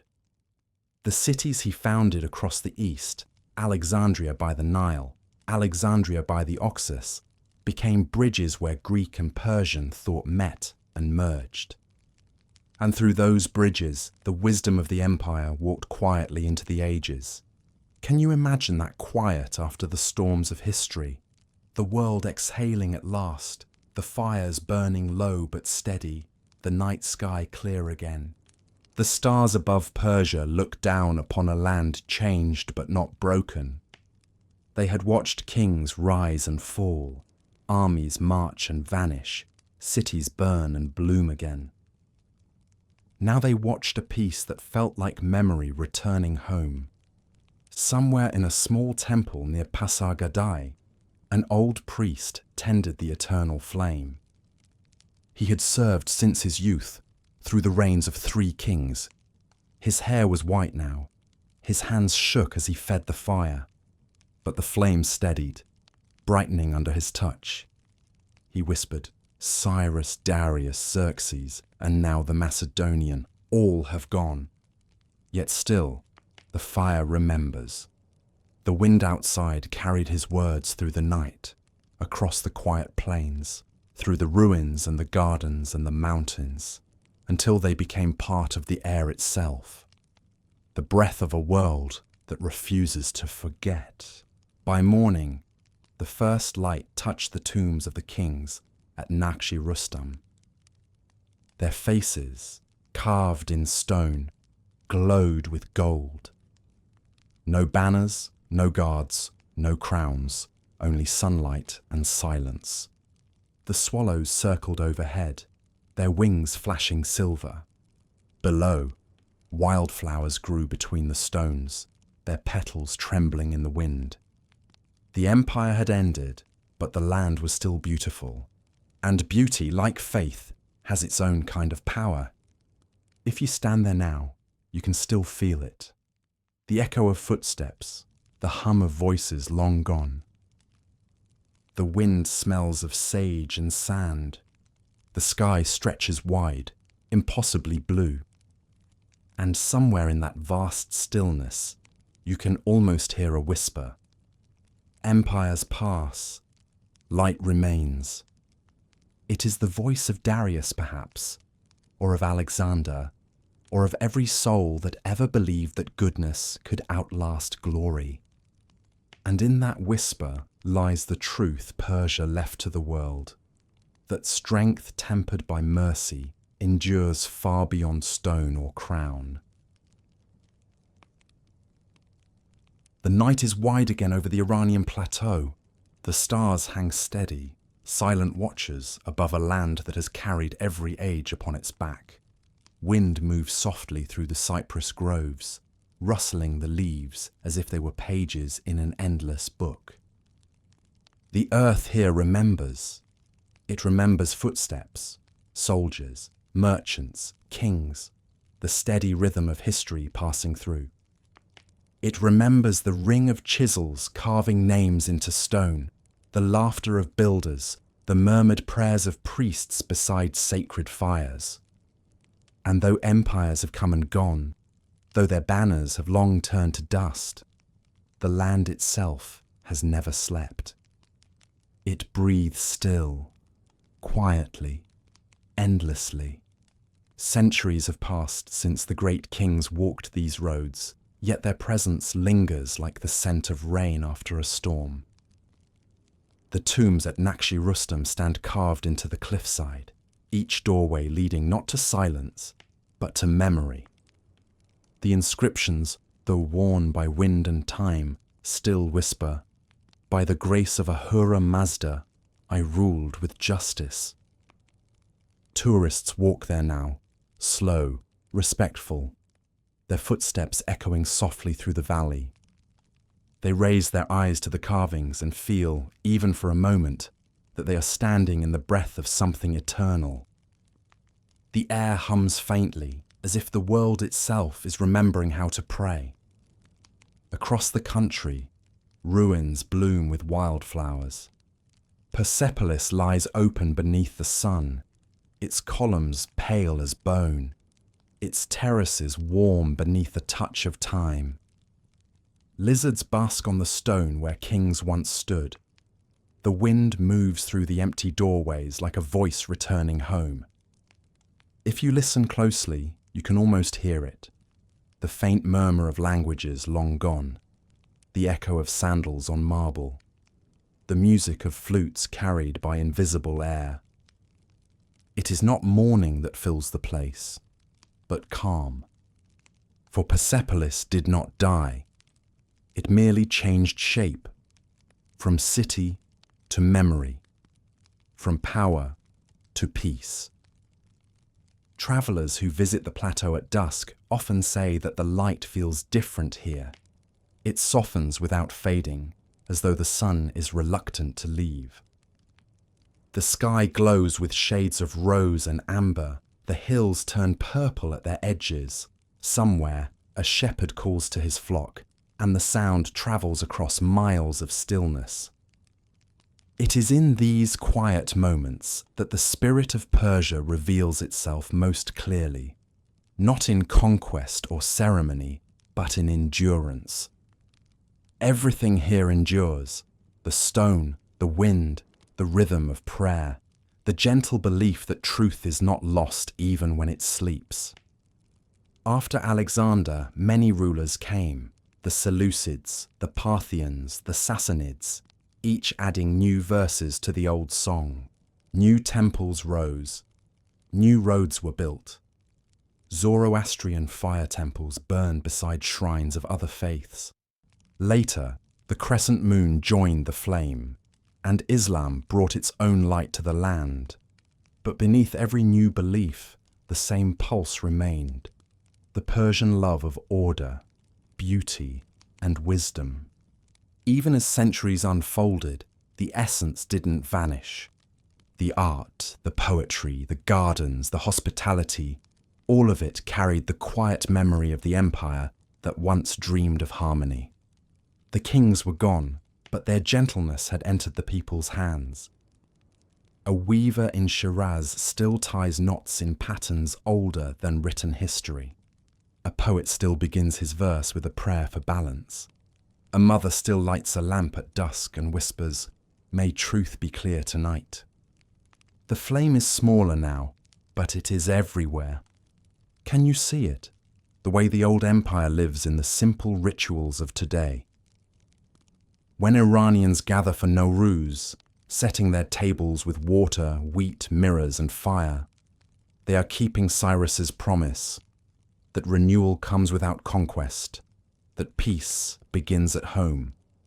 When they plant gardens, the same fourfold design of water and path, they echo Darius's vision of order drawn from the stars. When they speak poetry by candlelight, they echo the priests who once sang hymns to the dawn. History is not gone. It has changed its clothing. In the cities, the rhythm of life hums as it always has. Cars pass now, where caravans once moved, yet the mountains look the same. The bazaars still fill with the scent of spice and smoke. The call to prayer mingles with the sound of voices bartering, laughing, living. Persia, though renamed and renewed, still holds its heartbeat steady beneath every street. Scholars study the old tablets in museums. Cuneiform lines pressed into clay by hands long turned to dust. They translate the words of Darius, the laws of Cyrus, and find in them not tyranny, but tenderness. "Let every people keep their gods," one inscription reads. "Let every faith find its light." And the scholars, touched by those words, realize that the modern world is still catching up to an idea first spoken 25 centuries ago. Even the stars above Persia seem unchanged. Orion still leans above the desert. The seven sisters still shimmer like pearls in the dark. The same constellations that guided shepherds and kings now guide pilots and travelers across the night. Every century that passes is only another rotation of the same vast wheel. And through it all, the flame remains, the quiet, eternal fire of truth. Sometimes, on cool evenings, poets gather in the city of Shiraz, where the tomb of Hafez lies beneath a dome of painted tiles. They sit beside the gardens, reciting verses as the scent of roses drifts through the air. Candles flicker, shadows move gently along the walls. One voice begins: "Even after all this time, the sun never says to the earth, 'You owe me.'" Look what happens with a love like that. It lights the whole sky, and in that moment, the lineage of Persia breathes again. From Zoroaster's flame to Cyrus's mercy, from Darius's order to the poet's open heart. It has always been one story, the belief that light shared is light multiplied. Can you imagine walking through those gardens at night? the air warm, the fountains whispering, the stars mirrored in every pool. You hear laughter somewhere nearby, the sound of string instruments rising and falling with the breeze. You touch the stone of a wall and feel beneath your fingers the faint pulse of centuries. It is as though the world itself is dreaming, a dream of continuity, of soft endurance, of an empire that never truly slept. The lesson of Persia was never about dominance. It was about grace. How to hold power without cruelty. How to build beauty that invites, not excludes. How to understand that every act, kind or unkind, shapes the universe itself. Zoroaster called it Asher, the great order of truth. Cyrus called it justice. Darius called it wisdom. But all meant the same thing: harmony between what is and what ought to be. That idea did not end with their empire. It travelled quietly across continents and centuries, carried in stories, in trade, in art. It reached Greece and Rome, India and Arabia, and later, through books and memory, the entire world. Every time a ruler shows mercy, every time a poet writes of balance, every time a person chooses honesty over gain, the Persian spirit flickers alive again. Night deepens. Somewhere in a small village, a family sits together beneath the open sky.